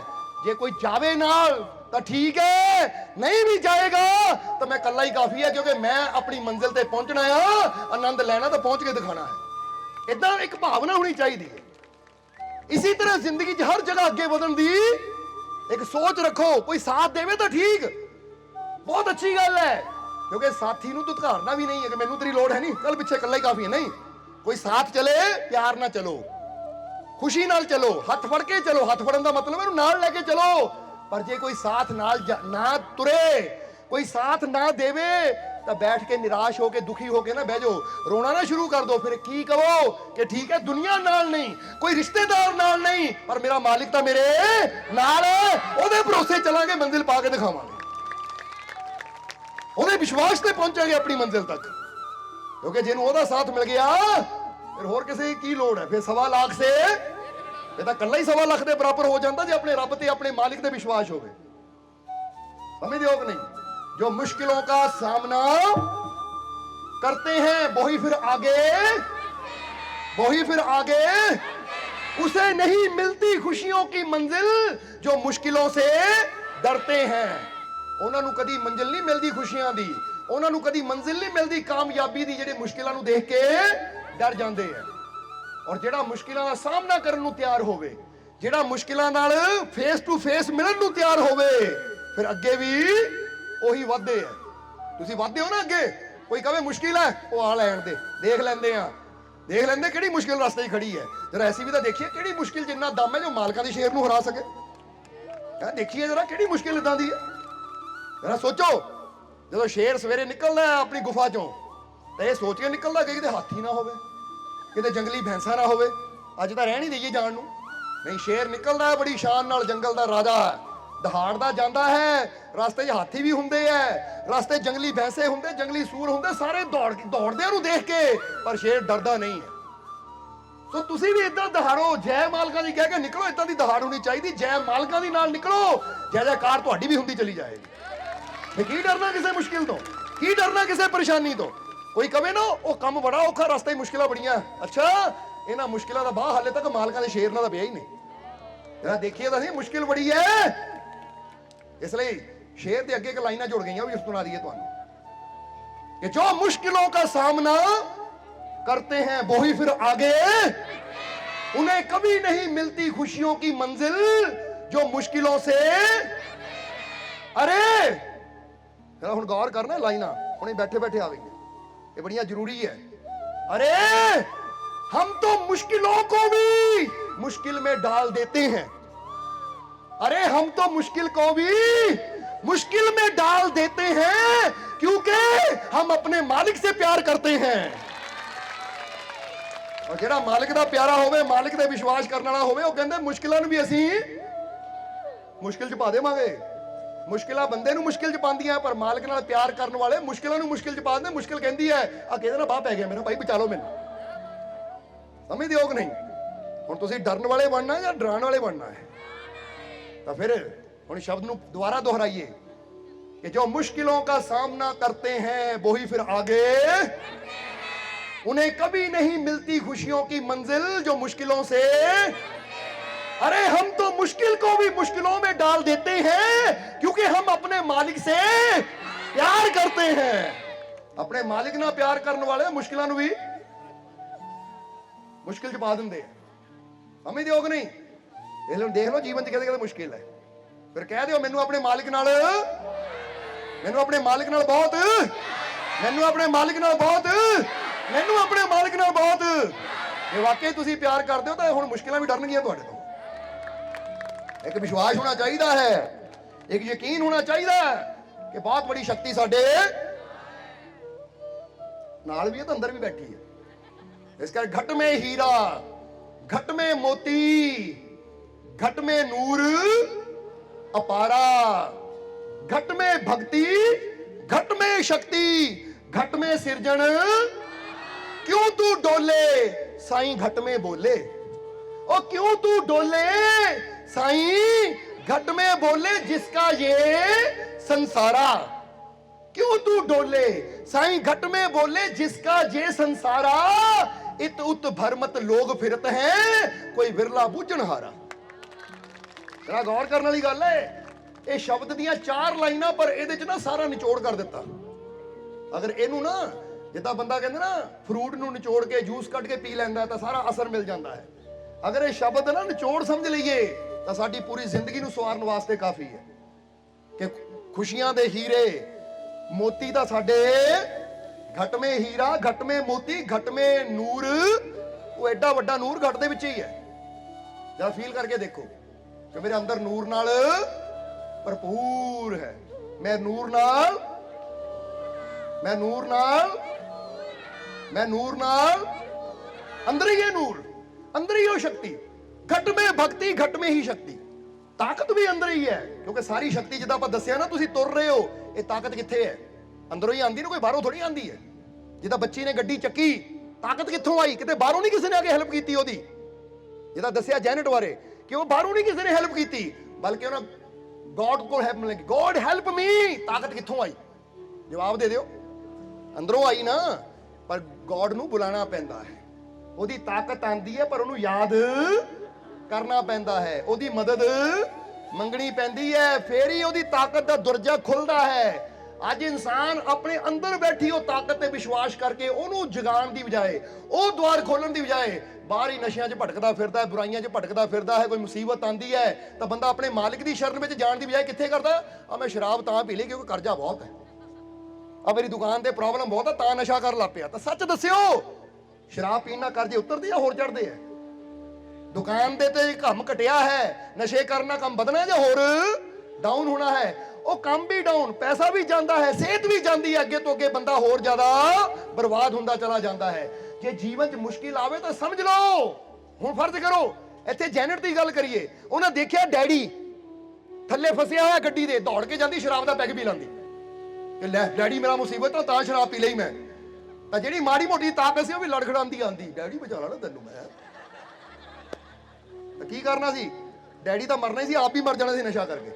ਪਰ ਉਹਨੇ ਸ਼ਰਾਬ ਦੀ ਸ਼ਰਨ 'ਚ ਨਹੀਂ ਗਈ, ਨਸ਼ਿਆਂ ਦੇ ਕੋਲ ਨਹੀਂ ਗਈ, ਕਿਹਦੇ ਕੋਲ ਗਈ? ਉਹ ਸਰਵ ਸ਼ਕਤੀਸ਼ਾਲੀ ਪਰਮਾਤਮਾ ਨੂੰ ਯਾਦ ਕੀਤਾ, ਜਿਹੜਾ ਹਰ ਮੁਸ਼ਕਿਲ 'ਚੋਂ ਕੱਢਣ ਵਾਲਾ ਹੈ, ਹਰ ਮੁਸ਼ਕਿਲ 'ਚ ਸਾਥ, ਹਰ ਦੁੱਖ ਤੋਂ ਬਚਾਉਣ ਵਾਲਾ ਹੈ। ਜਰਾ ਸੋਚੋ, ਕਹਿੰਦੇ ਹਨੂਮਾਨ ਨੇ ਜਦੋਂ ਪਰਬਤ ਚੱਕਣਾ ਸੀ ਜਾਂ ਸਮੁੰਦਰ ਲੰਘਣਾ ਸੀ ਤਾਂ ਜਦੋਂ ਛਾਲ ਮਾਰੀ ਤਾਂ ਕੀ ਕਹਿ ਕੇ ਜੈ ਸ਼੍ਰੀ ਰਾਮ, ਕਿਉਂਕਿ ਇੱਕ ਨਾਰਾ ਹੁੰਦਾ ਆਪਣੇ ਰੱਬ ਨੂੰ ਪੁਕਾਰਨ ਦਾ, ਯਾਦ ਕਰਨ ਦਾ। ਤਾਂ ਫਿਰ ਬੜੀ ਤੋਂ ਬੜੀ ਮੁਸ਼ਕਿਲ ਵੀ ਬੰਦਾ, ਜਿੱਦਾਂ ਸਮਝ ਲਓ ਐਡਾ ਵੱਡਾ ਪਹਾੜ ਜਿੱਥੇ ਸੰਜੀਵਨੀ ਬੂਟੀ ਸੀ, ਉਹ ਜਦੋਂ ਰਾਮ ਨਾਮ ਦਾ ਨਾਰਾ ਮਾਰੇ ਤਾਂ ਹਨੂਮਾਨ ਨੇ ਇਦਾਂ ਚੱਕ ਲਿਆ ਜਿੱਦਾਂ ਬੱਚੇ ਗੇਂਦ ਚੱਕਦੇ ਆ। ਸਮਝਦੇ ਹੋ ਕਿ ਨਹੀਂ? ਜਿੱਦਾਂ ਬੱਚੇ ਖਿਡੌਣਾ ਚੱਕਦੇ ਆ, ਔਰ ਫਿਰ ਚੱਕਿਆ ਹੀ ਨਹੀਂ, ਉੜਿਆ ਵੀ। ਹੁਣ ਇਹ ਦੱਸਣਾ ਕੀ ਚਾਹੁੰਦੇ ਆ, ਤੁਹਾਡੇ ਜੀਵਨ 'ਚ ਵੀ ਬੜੀਆਂ ਬੜੀਆਂ ਮੁਸ਼ਕਿਲਾਂ ਦੇ ਪਹਾੜ ਹੋਣ ਨਾ, ਅਸੀਂ ਕਹਿੰਦੇ ਲਾਓ ਤਾਂ ਨਾਰਾ ਮਾਰੋ ਜੈ ਮਾਲਕਾਂ ਦਾ, ਨਾ ਤੁਸੀਂ ਪਹਾੜ ਚੱਕ ਕੇ ਦੌੜੇ ਫਿਰੇ ਤਾਂ ਫੇਰ ਕਿਉਂ? ਜਿਹੜਾ ਦਿਲੋਂ ਯਾਦ ਤਾਂ ਕਰਕੇ ਦੇਖੋ ਮਾਲਕਾਂ ਨੂੰ, ਉਹਦੀ ਸ਼ਕਤੀ ਆਏਗੀ, ਤੁਹਾਨੂੰ ਇੰਨਾ ਬਲ ਦੇਗੀ ਕਿ ਬੜੀਆਂ ਬੜੀਆਂ ਮੁਸ਼ਕਿਲਾਂ ਦੇ ਪਹਾੜ ਵੀ ਤੁਸੀਂ ਆਸਾਨੀ ਨਾਲ ਚੱਕ ਕੇ ਦੌੜੇ ਫਿਰੋਗੇ। ਕਹਿੰਦਾ ਦੱਸੋ ਕਿੱਥੇ ਜਾਣਾ ਬਈ? ਆ ਮੁਸ਼ਕਿਲ, ਤੁਸੀਂ ਕਹਿੰਦੇ ਪਹਾੜ ਲੈ, ਆਹ ਤਾਂ ਸਾਡੇ ਵਾਸਤੇ ਖੇਲ ਹੈ, ਐ ਕਰਕੇ ਲੈ ਜਾਓ।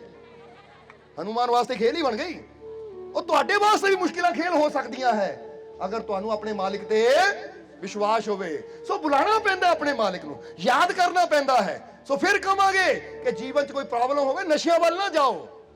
ਕੋਈ ਚਿੱਟੇ ਦਾ ਨਸ਼ਾ, ਕੋਈ ਪੀਲੇ ਦਾ ਨਸ਼ਾ, ਕੋਈ ਕਾਲੇ ਦਾ, ਕੋਈ ਪੀਲੇ ਦਾ, ਕੋਈ ਕਿਸੇ ਤਰ੍ਹਾਂ ਦੇ ਕਈ ਨਸ਼ੇ ਹੈ। ਕੀ ਹੈ ਜੀ, ਪਰੇਸ਼ਾਨੀਆਂ ਆ ਗਈਆਂ ਤਾਂ ਹੋਇਆ, ਘਰ 'ਚ ਗਰੀਬੀ ਆ ਗਈ ਤਾਂ ਕਰਨ ਲੱਗ ਗਿਆ। ਅੱਛਾ ਭਾਈ, ਇਹਦੇ ਨਾਲ ਤੇਰੀ ਲੋਟਰੀ ਨਿਕਲ ਜਾਣੀ ਹੈ। ਆ ਨਸ਼ਾ ਕਰਨਾ ਤਾਂ ਤੈਨੂੰ ਨਾ ਧਰਤੀ 'ਚੋਂ ਧਨ ਮਿਲਣਾ ਸ਼ੁਰੂ ਹੋ ਜਾਣਾ ਹੈ। ਸਮਝਦੇ ਹੋ ਕਿ ਨਹੀਂ? ਓਏ ਉਲਟਾ ਜੋ ਤੇਰੇ ਪੱਲੇ ਮਾੜੀ ਮੋਟੀ ਪੂੰਜੀ ਹੈ ਉਹ ਵੀ ਨਸ਼ਿਆਂ 'ਚ ਬਰਬਾਦ ਹੋ ਜਾਣੀ ਹੈ। ਜੋ ਮਾੜੀ ਮੋਟੀ ਸਰੀਰ 'ਚ ਤਾਕਤ ਹੈ ਉਹ ਵੀ ਖੋਖਲਾ ਹੋ ਜਾਣਾ ਹੈ।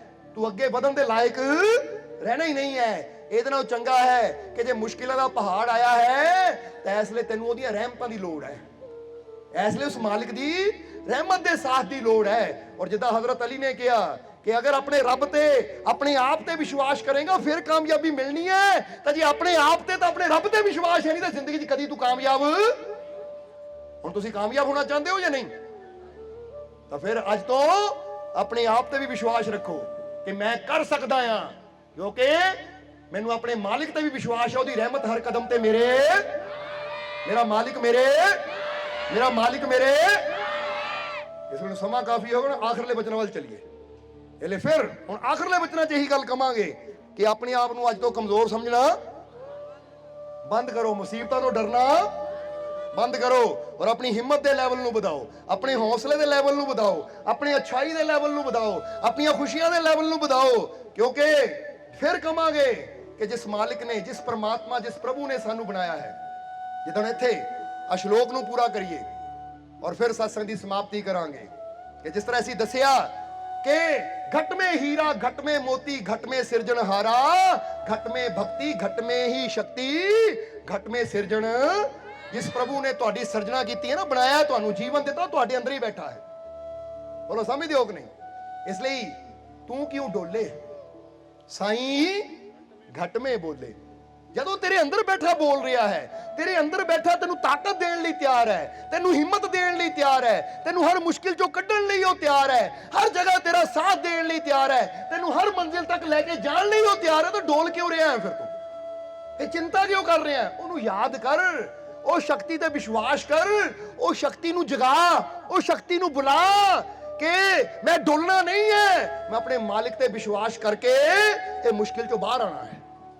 ਸਮਝ ਲਓ, ਜੇ ਸਮੁੰਦਰ ਵਿੱਚ ਬੇੜੀ ਹੈ, ਤੂਫਾਨ ਆ ਗਿਆ, ਬੇੜੀ ਡੋਲਣ ਲੱਗ ਜਾਵੇ ਨਾ, ਤਾਂ ਜਿੰਨੀ ਡੋਲੇਗੀ ਡੁੱਬਣ ਦੇ ਚਾਂਸ ਵੀ ਉਨੇ ਹੋ ਜਾਣਗੇ। ਉੱਥੇ ਅਸੀਂ ਵੀ ਬੇੜੀ ਤਾਂ ਡੋਲਦੀ, ਅਸੀਂ ਵੀ ਐ ਕਰਨਾ ਸ਼ੁਰੂ ਕਰ ਦਈਏ ਤਾਂ ਬੇੜੀ ਜਲਦੀ ਡੋਲਣੀ ਹੈ। ਪਰ ਜੇ ਉੱਥੇ ਬੰਦਾ ਕਵੇ ਕੋਈ ਨਹੀਂ ਤੂਫਾਨ ਆ ਗਿਆ, ਬੇੜੀ ਬੇਸ਼ੱਕ ਡੋਲ ਰਹੀ ਹੈ ਪਰ ਮੈਂ ਨਹੀਂ ਡੋਲਣਾ, ਕਿਉਂਕਿ ਮੈਨੂੰ ਆਪਣੇ ਮਾਲਿਕ ਤੇ ਪੂਰਾ। ਤਾਂ ਹੋ ਸਕਦਾ ਬੇੜੀ ਡੋਲ ਰਹੀ ਹੈ ਪਰ ਤੁਸੀਂ ਵਿੱਚ ਸਥਿਰ ਬੈਠੇ ਹੋ ਨਾ, ਤਾਂ ਤੁਹਾਡੀ ਅਸਥਿਰਤਾ ਦੇਖ ਕੇ, ਤੁਹਾਡਾ ਵਿਸ਼ਵਾਸ ਦੇਖ ਕੇ ਤੂਫਾਨ ਵੀ ਠੰਡੇ ਹੋ ਜਾਣਗੇ, ਸ਼ਾਂਤ ਹੋ ਜਾਣਗੇ। ਔਰ ਕਿਸੇ ਤੂਫਾਨ ਦੀ ਮਿਸਾਲ ਕੀ ਤੁਹਾਡੀ ਬੇੜੀ ਨੂੰ ਡੁਬੋ ਦੇਵੇ। ਬੋਲੋ ਸਮਝਦੇ ਹੋ ਕਿ ਨਹੀਂ? ਤਾਂ ਖਾਲੀ ਖੜੀ ਬੇੜੀ ਜੀ ਤੁਸੀਂ ਐ ਹਿਲਣਾ ਸ਼ੁਰੂ ਕਰ ਦਿਓ, ਬੇੜੀ ਐ ਹੋਣ ਲੱਗ ਪੈਣੀ। ਕਦੀ ਦੇਖਣਾ ਤੂਫਾਨ ਨਾ ਵੀ ਹੋਵੇ ਉੱਦਾਂ ਹੀ ਬੇੜੀ ਖੜੀ ਹੈ ਨਾ, ਤੁਸੀਂ ਬੇੜੀ ਬੈਠੇ ਬੈਠੇ ਐ ਕਰਨਾ ਸ਼ੁਰੂ ਕਰ ਦਿਓ ਤਾਂ ਬੇੜੀ ਹਿੱਲਣ ਲੱਗ ਪੈਣੀ ਐ। ਔਰ ਜੇ ਜ਼ਿਆਦਾ ਕਰੋਗੇ ਤਾਂ ਸ਼ਾਇਦ ਐ ਹੀ ਹੋ ਜਾਵੇ। ਸਮਝਦੇ ਹੋ ਕਿ ਨਹੀਂ? ਬੰਦੇ ਦਾ ਡੁੱਲਣਾ ਸ਼ਾਂਤ ਖੜੀ ਬੇੜੀ ਨੂੰ ਵੀ ਡੁਬੋ ਸਕਦਾ ਹੈ। ਤਾਂ ਬੇੜੀ ਚਾਹੇ ਜਿੰਨੀ ਮਰਜ਼ੀ ਡੋਲ ਰਹੀ ਹੋਵੇ, ਪਰ ਅਗਰ ਬੰਦਾ ਵਿੱਚ ਅਡੋਲ ਬੈਠਾ ਹੋਵੇ, ਅਡੋਲਤਾ ਦਾ ਮਤਲਬ ਆਪਣੇ ਮਾਲਿਕ ਦੇ ਵਿਸ਼ਵਾਸ ਨਾਲ ਬੈਠਾ ਹੋਵੇ, ਆਪਣੇ ਮਾਲਿਕ ਦੇ ਭਰੋਸੇ ਤੇ ਬੈਠਾ ਹੋਵੇ ਕਿ ਕੋਈ ਤੂਫਾਨ ਮੇਰੀ ਬੇੜੀ ਨੂੰ ਡੁਬੋ ਨਹੀਂ ਸਕਦਾ ਕਿਉਂਕਿ ਮੇਰਾ ਮਾਲਿਕ ਮੇਰੇ। ਤਾਂ ਕੀ ਪਤਾ ਫਿਰ ਤੁਹਾਡੀ ਅਡੋਲਤਾ ਤੁਹਾਨੂੰ ਔਰ ਤੁਹਾਡੇ ਸਾਥੀਆਂ ਨੂੰ ਡੁੱਬਣ ਤੋਂ ਬਚਾ ਲਵੇ, ਕਿਉਂਕਿ ਕਦੀ ਉਹ ਡੁੱਬ ਹੀ ਨਹੀਂ ਸਕਦਾ ਜਿਹਨੂੰ ਆਪਣੇ ਮਾਲਿਕ ਤੇ ਵਿਸ਼ਵਾਸ ਹੋਵੇ। ਜਿਹੜਾ ਆਪਣੇ ਮਾਲਿਕ ਦੀ ਰਹਿਮਤ ਦੇ ਸਹਾਰੇ ਤੁਰਿਆ ਹੋਵੇ ਨਾ, ਉਹਨੂੰ ਕੋਈ ਤਾਕਤ ਡੁਬੋ। ਇਸ ਲਈ ਆਪਣੇ ਆਪ ਨੂੰ ਡੋਲਣ ਤੋਂ ਬੰਦ ਕਰੀਏ, ਡਰਾਣਾ ਬੰਦ ਕਰੀਏ ਕਿ ਕੀ ਬਣੂਗਾ, ਬਲਕਿ ਕਹਿਣਾ ਸ਼ੁਰੂ ਕਰੋ ਜੋ ਹੋਏਗਾ ਅੱਛਾ ਹੋਏਗਾ ਕਿਉਂਕਿ ਮੇਰਾ ਮਾਲਿਕ ਮੇਰੇ। इसलिए तू क्यों डोले साईं घट में बोले, जिसका जे संसार है, जेदा सारा संसार हो तो तेरे अंदर बैठा बोल रहा है। ਉਹ ਜੇ ਤੇਰੇ ਅੰਦਰ ਬੈਠਾ ਬੋਲ ਰਿਹਾ, ਜਿਹੜਾ ਸਾਰੇ ਸੰਸਾਰ ਦਾ ਮਾਲਿਕ ਹੈ, ਤਾਂ ਦੁਨੀਆ ਦੀ ਕੋਈ ਚੀਜ਼ ਤੇਰਾ ਕੁਝ ਵਿਗਾੜ, ਕਿਉਂਕਿ ਜਿਹੜਾ ਸੰਸਾਰ ਹੈ ਉਹ ਮਾਲਿਕ ਪ੍ਰਮਾਤਮਾ ਤੇਰੇ ਅੰਦਰ ਬੈਠਾ ਬੋਲ ਰਿਹਾ ਕਿ ਮੈਂ ਤੇਰੇ ਨਾਲ ਆ। ਤਾਂ ਫਿਰ ਡਰਨ ਦੀ ਲੋੜ ਕਿੱਥੋਂ ਹੈ? ਕੋਈ ਗ੍ਰਹਿਾਂ ਤੋਂ ਡਰੀ ਜਾਂਦਾ, ਅੱਛਾ ਗ੍ਰਹਿ ਕਿਹਦੇ ਹੈ? ਕੋਈ ਕਿਸੇ ਹੋਰ ਚੀਜ਼ ਤੋਂ ਡਰੀ ਜਾਂਦਾ, ਕਿਹੜੀ ਹੈ? ਸਾਰਾ ਸੰਸਾਰ ਜਿਸ ਮਾਲਿਕ ਦਾ ਹੈ ਉਹ ਤਾਂ ਤੇਰੇ ਅੰਦਰ ਬੈਠਾ ਬੋਲ ਰਿਹਾ ਹੈ। ਇਸ ਲਈ ਵਿਸ਼ਵਾਸ ਕਰ ਕਿ ਜੇ ਪੂਰਾ ਸਮਰਾਜ ਉਹਦਾ ਹੈ ਤਾਂ ਰਾਜਿਆਂ ਦੀ ਕੋਈ ਚੀਜ਼ ਮੇਰਾ ਕੁਝ ਵਿਗਾੜ ਨਹੀਂ ਸਕਦੀ, ਕਿਉਂਕਿ ਉਹ ਸਮਰਾਟ ਮੇਰੇ ਨਾਲ ਹੈ ਤਾਂ ਪ੍ਰਜਾ ਜਾਂ ਸੈਨਾ ਨੇ ਮੇਰੇ ਕੀ ਕਰ ਲੈਣਾ। इसलिए तू क्यों डोले साईं घट में बोले, जिसका ये संसारा इत उत भरमत लोग फिरत है कोई बिरला बुझनहारा। लोकी इधर उधर भरम दे ठोकरा खांदे, कोई किसी दी पूजा च लगा, कोई किसी दी पूजा, कोई कहता पेड़ा नूं पानी पाई जाओ, कोई कहता गाइयां नूं आटा खिलाई जाओ, कोई कहता बांदरां नूं केले पाई जाओ। समझदे हो कि नहीं? कोई कहता ग्रहां नूं ये करो, कोई कहता फलाना कोई ओ करो। और रब भी अंदर बैठा देख के हसदा, एडी वड्डी ताकत ओ स्वामी अंदर बैठा, तो तू किहनूं खुश करन लगा? बोलो समझदे हो कि नहीं? कई काले कुत्ते मगर दौड़े होंगे, कुत्ते रोटी खा लै। बोलो समझते हो कि नहीं? वो किहड़े चक्करां च पए हो? बोलो समझते हो? कई मिर्चां नूं लैके निंबूआं च फसा के टंगी जाते हैं। वो एडी वड्डी ताकत अंदर बैठी है तो मिर्चां मगर निंबूआं मगर बेचारा दौड़िया होया है। समझना जरा सारिਆਂ ने किहड़े भरमां च लोग घूम रहे हैं, इतुत भरमत लोग फिरत हैं। वो कित्थे फिर रहे हो, भटके कित्थे रहे हो? कोई विरला बूझनहारा, कोई विरला ही बुझ पाता है कि तेरे अंदर ही सारिया शक्तियां दा दाता बैठा आ। वो दुनिया के पिछे बाहर दौड़न नाल चंगा ना कामिल गुरु रहबर ना जुड़ा, जेड़ा सानू अंदर जोड़े ओ दाते दे नाल, अंदर जोड़े परम शक्ति दे नाल, अंदर साडी सुत्ती शक्ति नू जगाण दी कला दसे, ओ सतगुर नाल जुड़ीए असीं। फिर ही जिंदगी च खुशियां, फिर ही जिंदगी सफलता आंदी है। इसलिए आओ हुण पूरे विश्वास नाल कह दईए कि अज तो मैं डुलना नहीं है, क्योंकि हर मुश्किल का सामना करने नूं मैं तैयार हाँ, हर मुश्किल नूं खत्म करने नूं मैं तैयार हाँ, क्योंकि मेरा मालिक मेरे, मेरा मालिक मेरे, मेरा मालिक मेरे। मैनू अपने मालिक ते पूरा, मैनू अपने मालिक ते पूरा, मैनू अपने मालिक ते पूरा, मेरियां झोलियां खुशियां नाल, मेरियां झोलियां खुशियां नाल, मेरियां झोलियां खुशियां नाल, मेरे सारे दुख दूर, मेरे सारे दुख दूर, मेरे सारे दुख दूर। मैं बहुत, मैं बहुत, मैं बहुत, खुशी आ गई, आ गई, आ गई, आ गई, आनंद आ गया, आ गया, आ गया, आ गया। वो देखो देखो रहमत आ गई, आ गई, आ गई, आ गई। मजा आ गया, मजा आ गया, आ गया, आ गया, आ गया। जोश बढ़ गया, बढ़ गया, बढ़ गया, बढ़ गया। एनर्जी आ गई, आ गई, आ गई, आ गई। हो गया कि नहीं एनर्जी ना भरपूर? चलो हुण इत्थे रहना, फिर नचते गाते जाओ, खुशियां मनाते जाओ, हर कदम ते कामयाबी मिलेगी, किसी चीज की कमी कोई टोट घाट नहीं आएगी। और हुण इन्हां वचनां नाल ही ਅਸੀਂ ਅੱਜ ਦੇ ਸਤਸੰਗ ਦੀ ਸਮਾਪਤੀ ਕਰਾਂਗੇ। ਔਰ ਇਹੀ ਅੰਤ ਵਿੱਚ ਉਸ ਮਾਲਕ ਦੇ ਚਰਨਾਂ 'ਚ ਅਰਦਾਸ ਬੇਨਤੀ ਕਰਾਂਗੇ ਕਿ ਮਾਲਕ ਤੁਹਾਨੂੰ ਨਾਮ ਨਾਲ ਜੁੜਨ ਦੀ ਤਾਕਤ ਦੇਵੇ, ਨਾਮ ਜਪਣ ਦੀ ਤਾਕਤ ਦੇਵੇ, ਤੁਹਾਡੇ ਸਭ ਦੇ ਦਿਲਾਂ 'ਚ ਸੱਚੀ ਮੁਹੱਬਤ, ਸੱਚਾ ਪ੍ਰੇਮ, ਸੱਚਾ ਵਿਸ਼ਵਾਸ ਮਾਲਕ ਪੈਦਾ ਕਰ ਦੇਣ, ਤੁਹਾਡੀਆਂ ਸਭ ਦੀਆਂ ਤਕਲੀਫਾਂ, ਦੁੱਖਾਂ, ਦਰਦਾਂ ਨੂੰ ਦੂਰ ਕਰਨ, ਆਉਣ ਵਾਲਾ ਹਰ ਪਲ ਤੁਹਾਡੇ ਵਾਸਤੇ ਖੁਸ਼ੀਆਂ, ਕਾਮਯਾਬੀ, ਸਫਲਤਾ ਭਰਿਆ ਹੋਵੇ, ਦਿਨ ਦੁਗਣੀ ਰਾਤ ਚੌਗਣੀ ਤਰੱਕੀ ਮਾਲਕ ਤੁਹਾਨੂੰ ਦੇਵੇ, ਆਪਣੀ ਰਹਿਮਤ, ਆਪਣੀ ਬਖਸ਼ਿਸ਼, ਕਿਰਪਾ ਹਮੇਸ਼ਾ ਤੁਹਾਡੇ ਤੇ ਬਣਾਏ ਰੱਖੇ। ਇਹੀ ਸਾਡੀ ਉਸ ਮਾਲਕ ਦੇ ਚਰਨਾਂ 'ਚ ਅਰਦਾਸ ਬੇਨਤੀ ਹੈ। ਔਰ ਅੰਤ ਵਿੱਚ ਤੁਹਾਡੇ ਸਭ ਦੇ ਅੰਦਰ ਵਸਦੇ ਉਸ ਮਾਲਕ ਨੂੰ ਅਸੀਂ ਪ੍ਰਣਾਮ ਕਰਦੇ ਹਾਂ। ਸਾਡਾ ਪ੍ਰਣਾਮ ਸਵੀਕਾਰ ਕਰੋ। ਜੈ ਮਾਲਕਾਂ ਦੀ।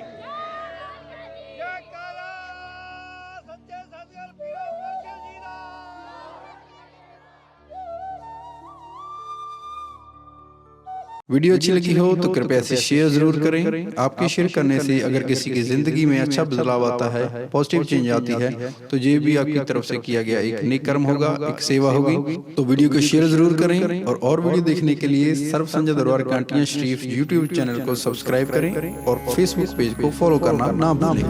जय माता दी।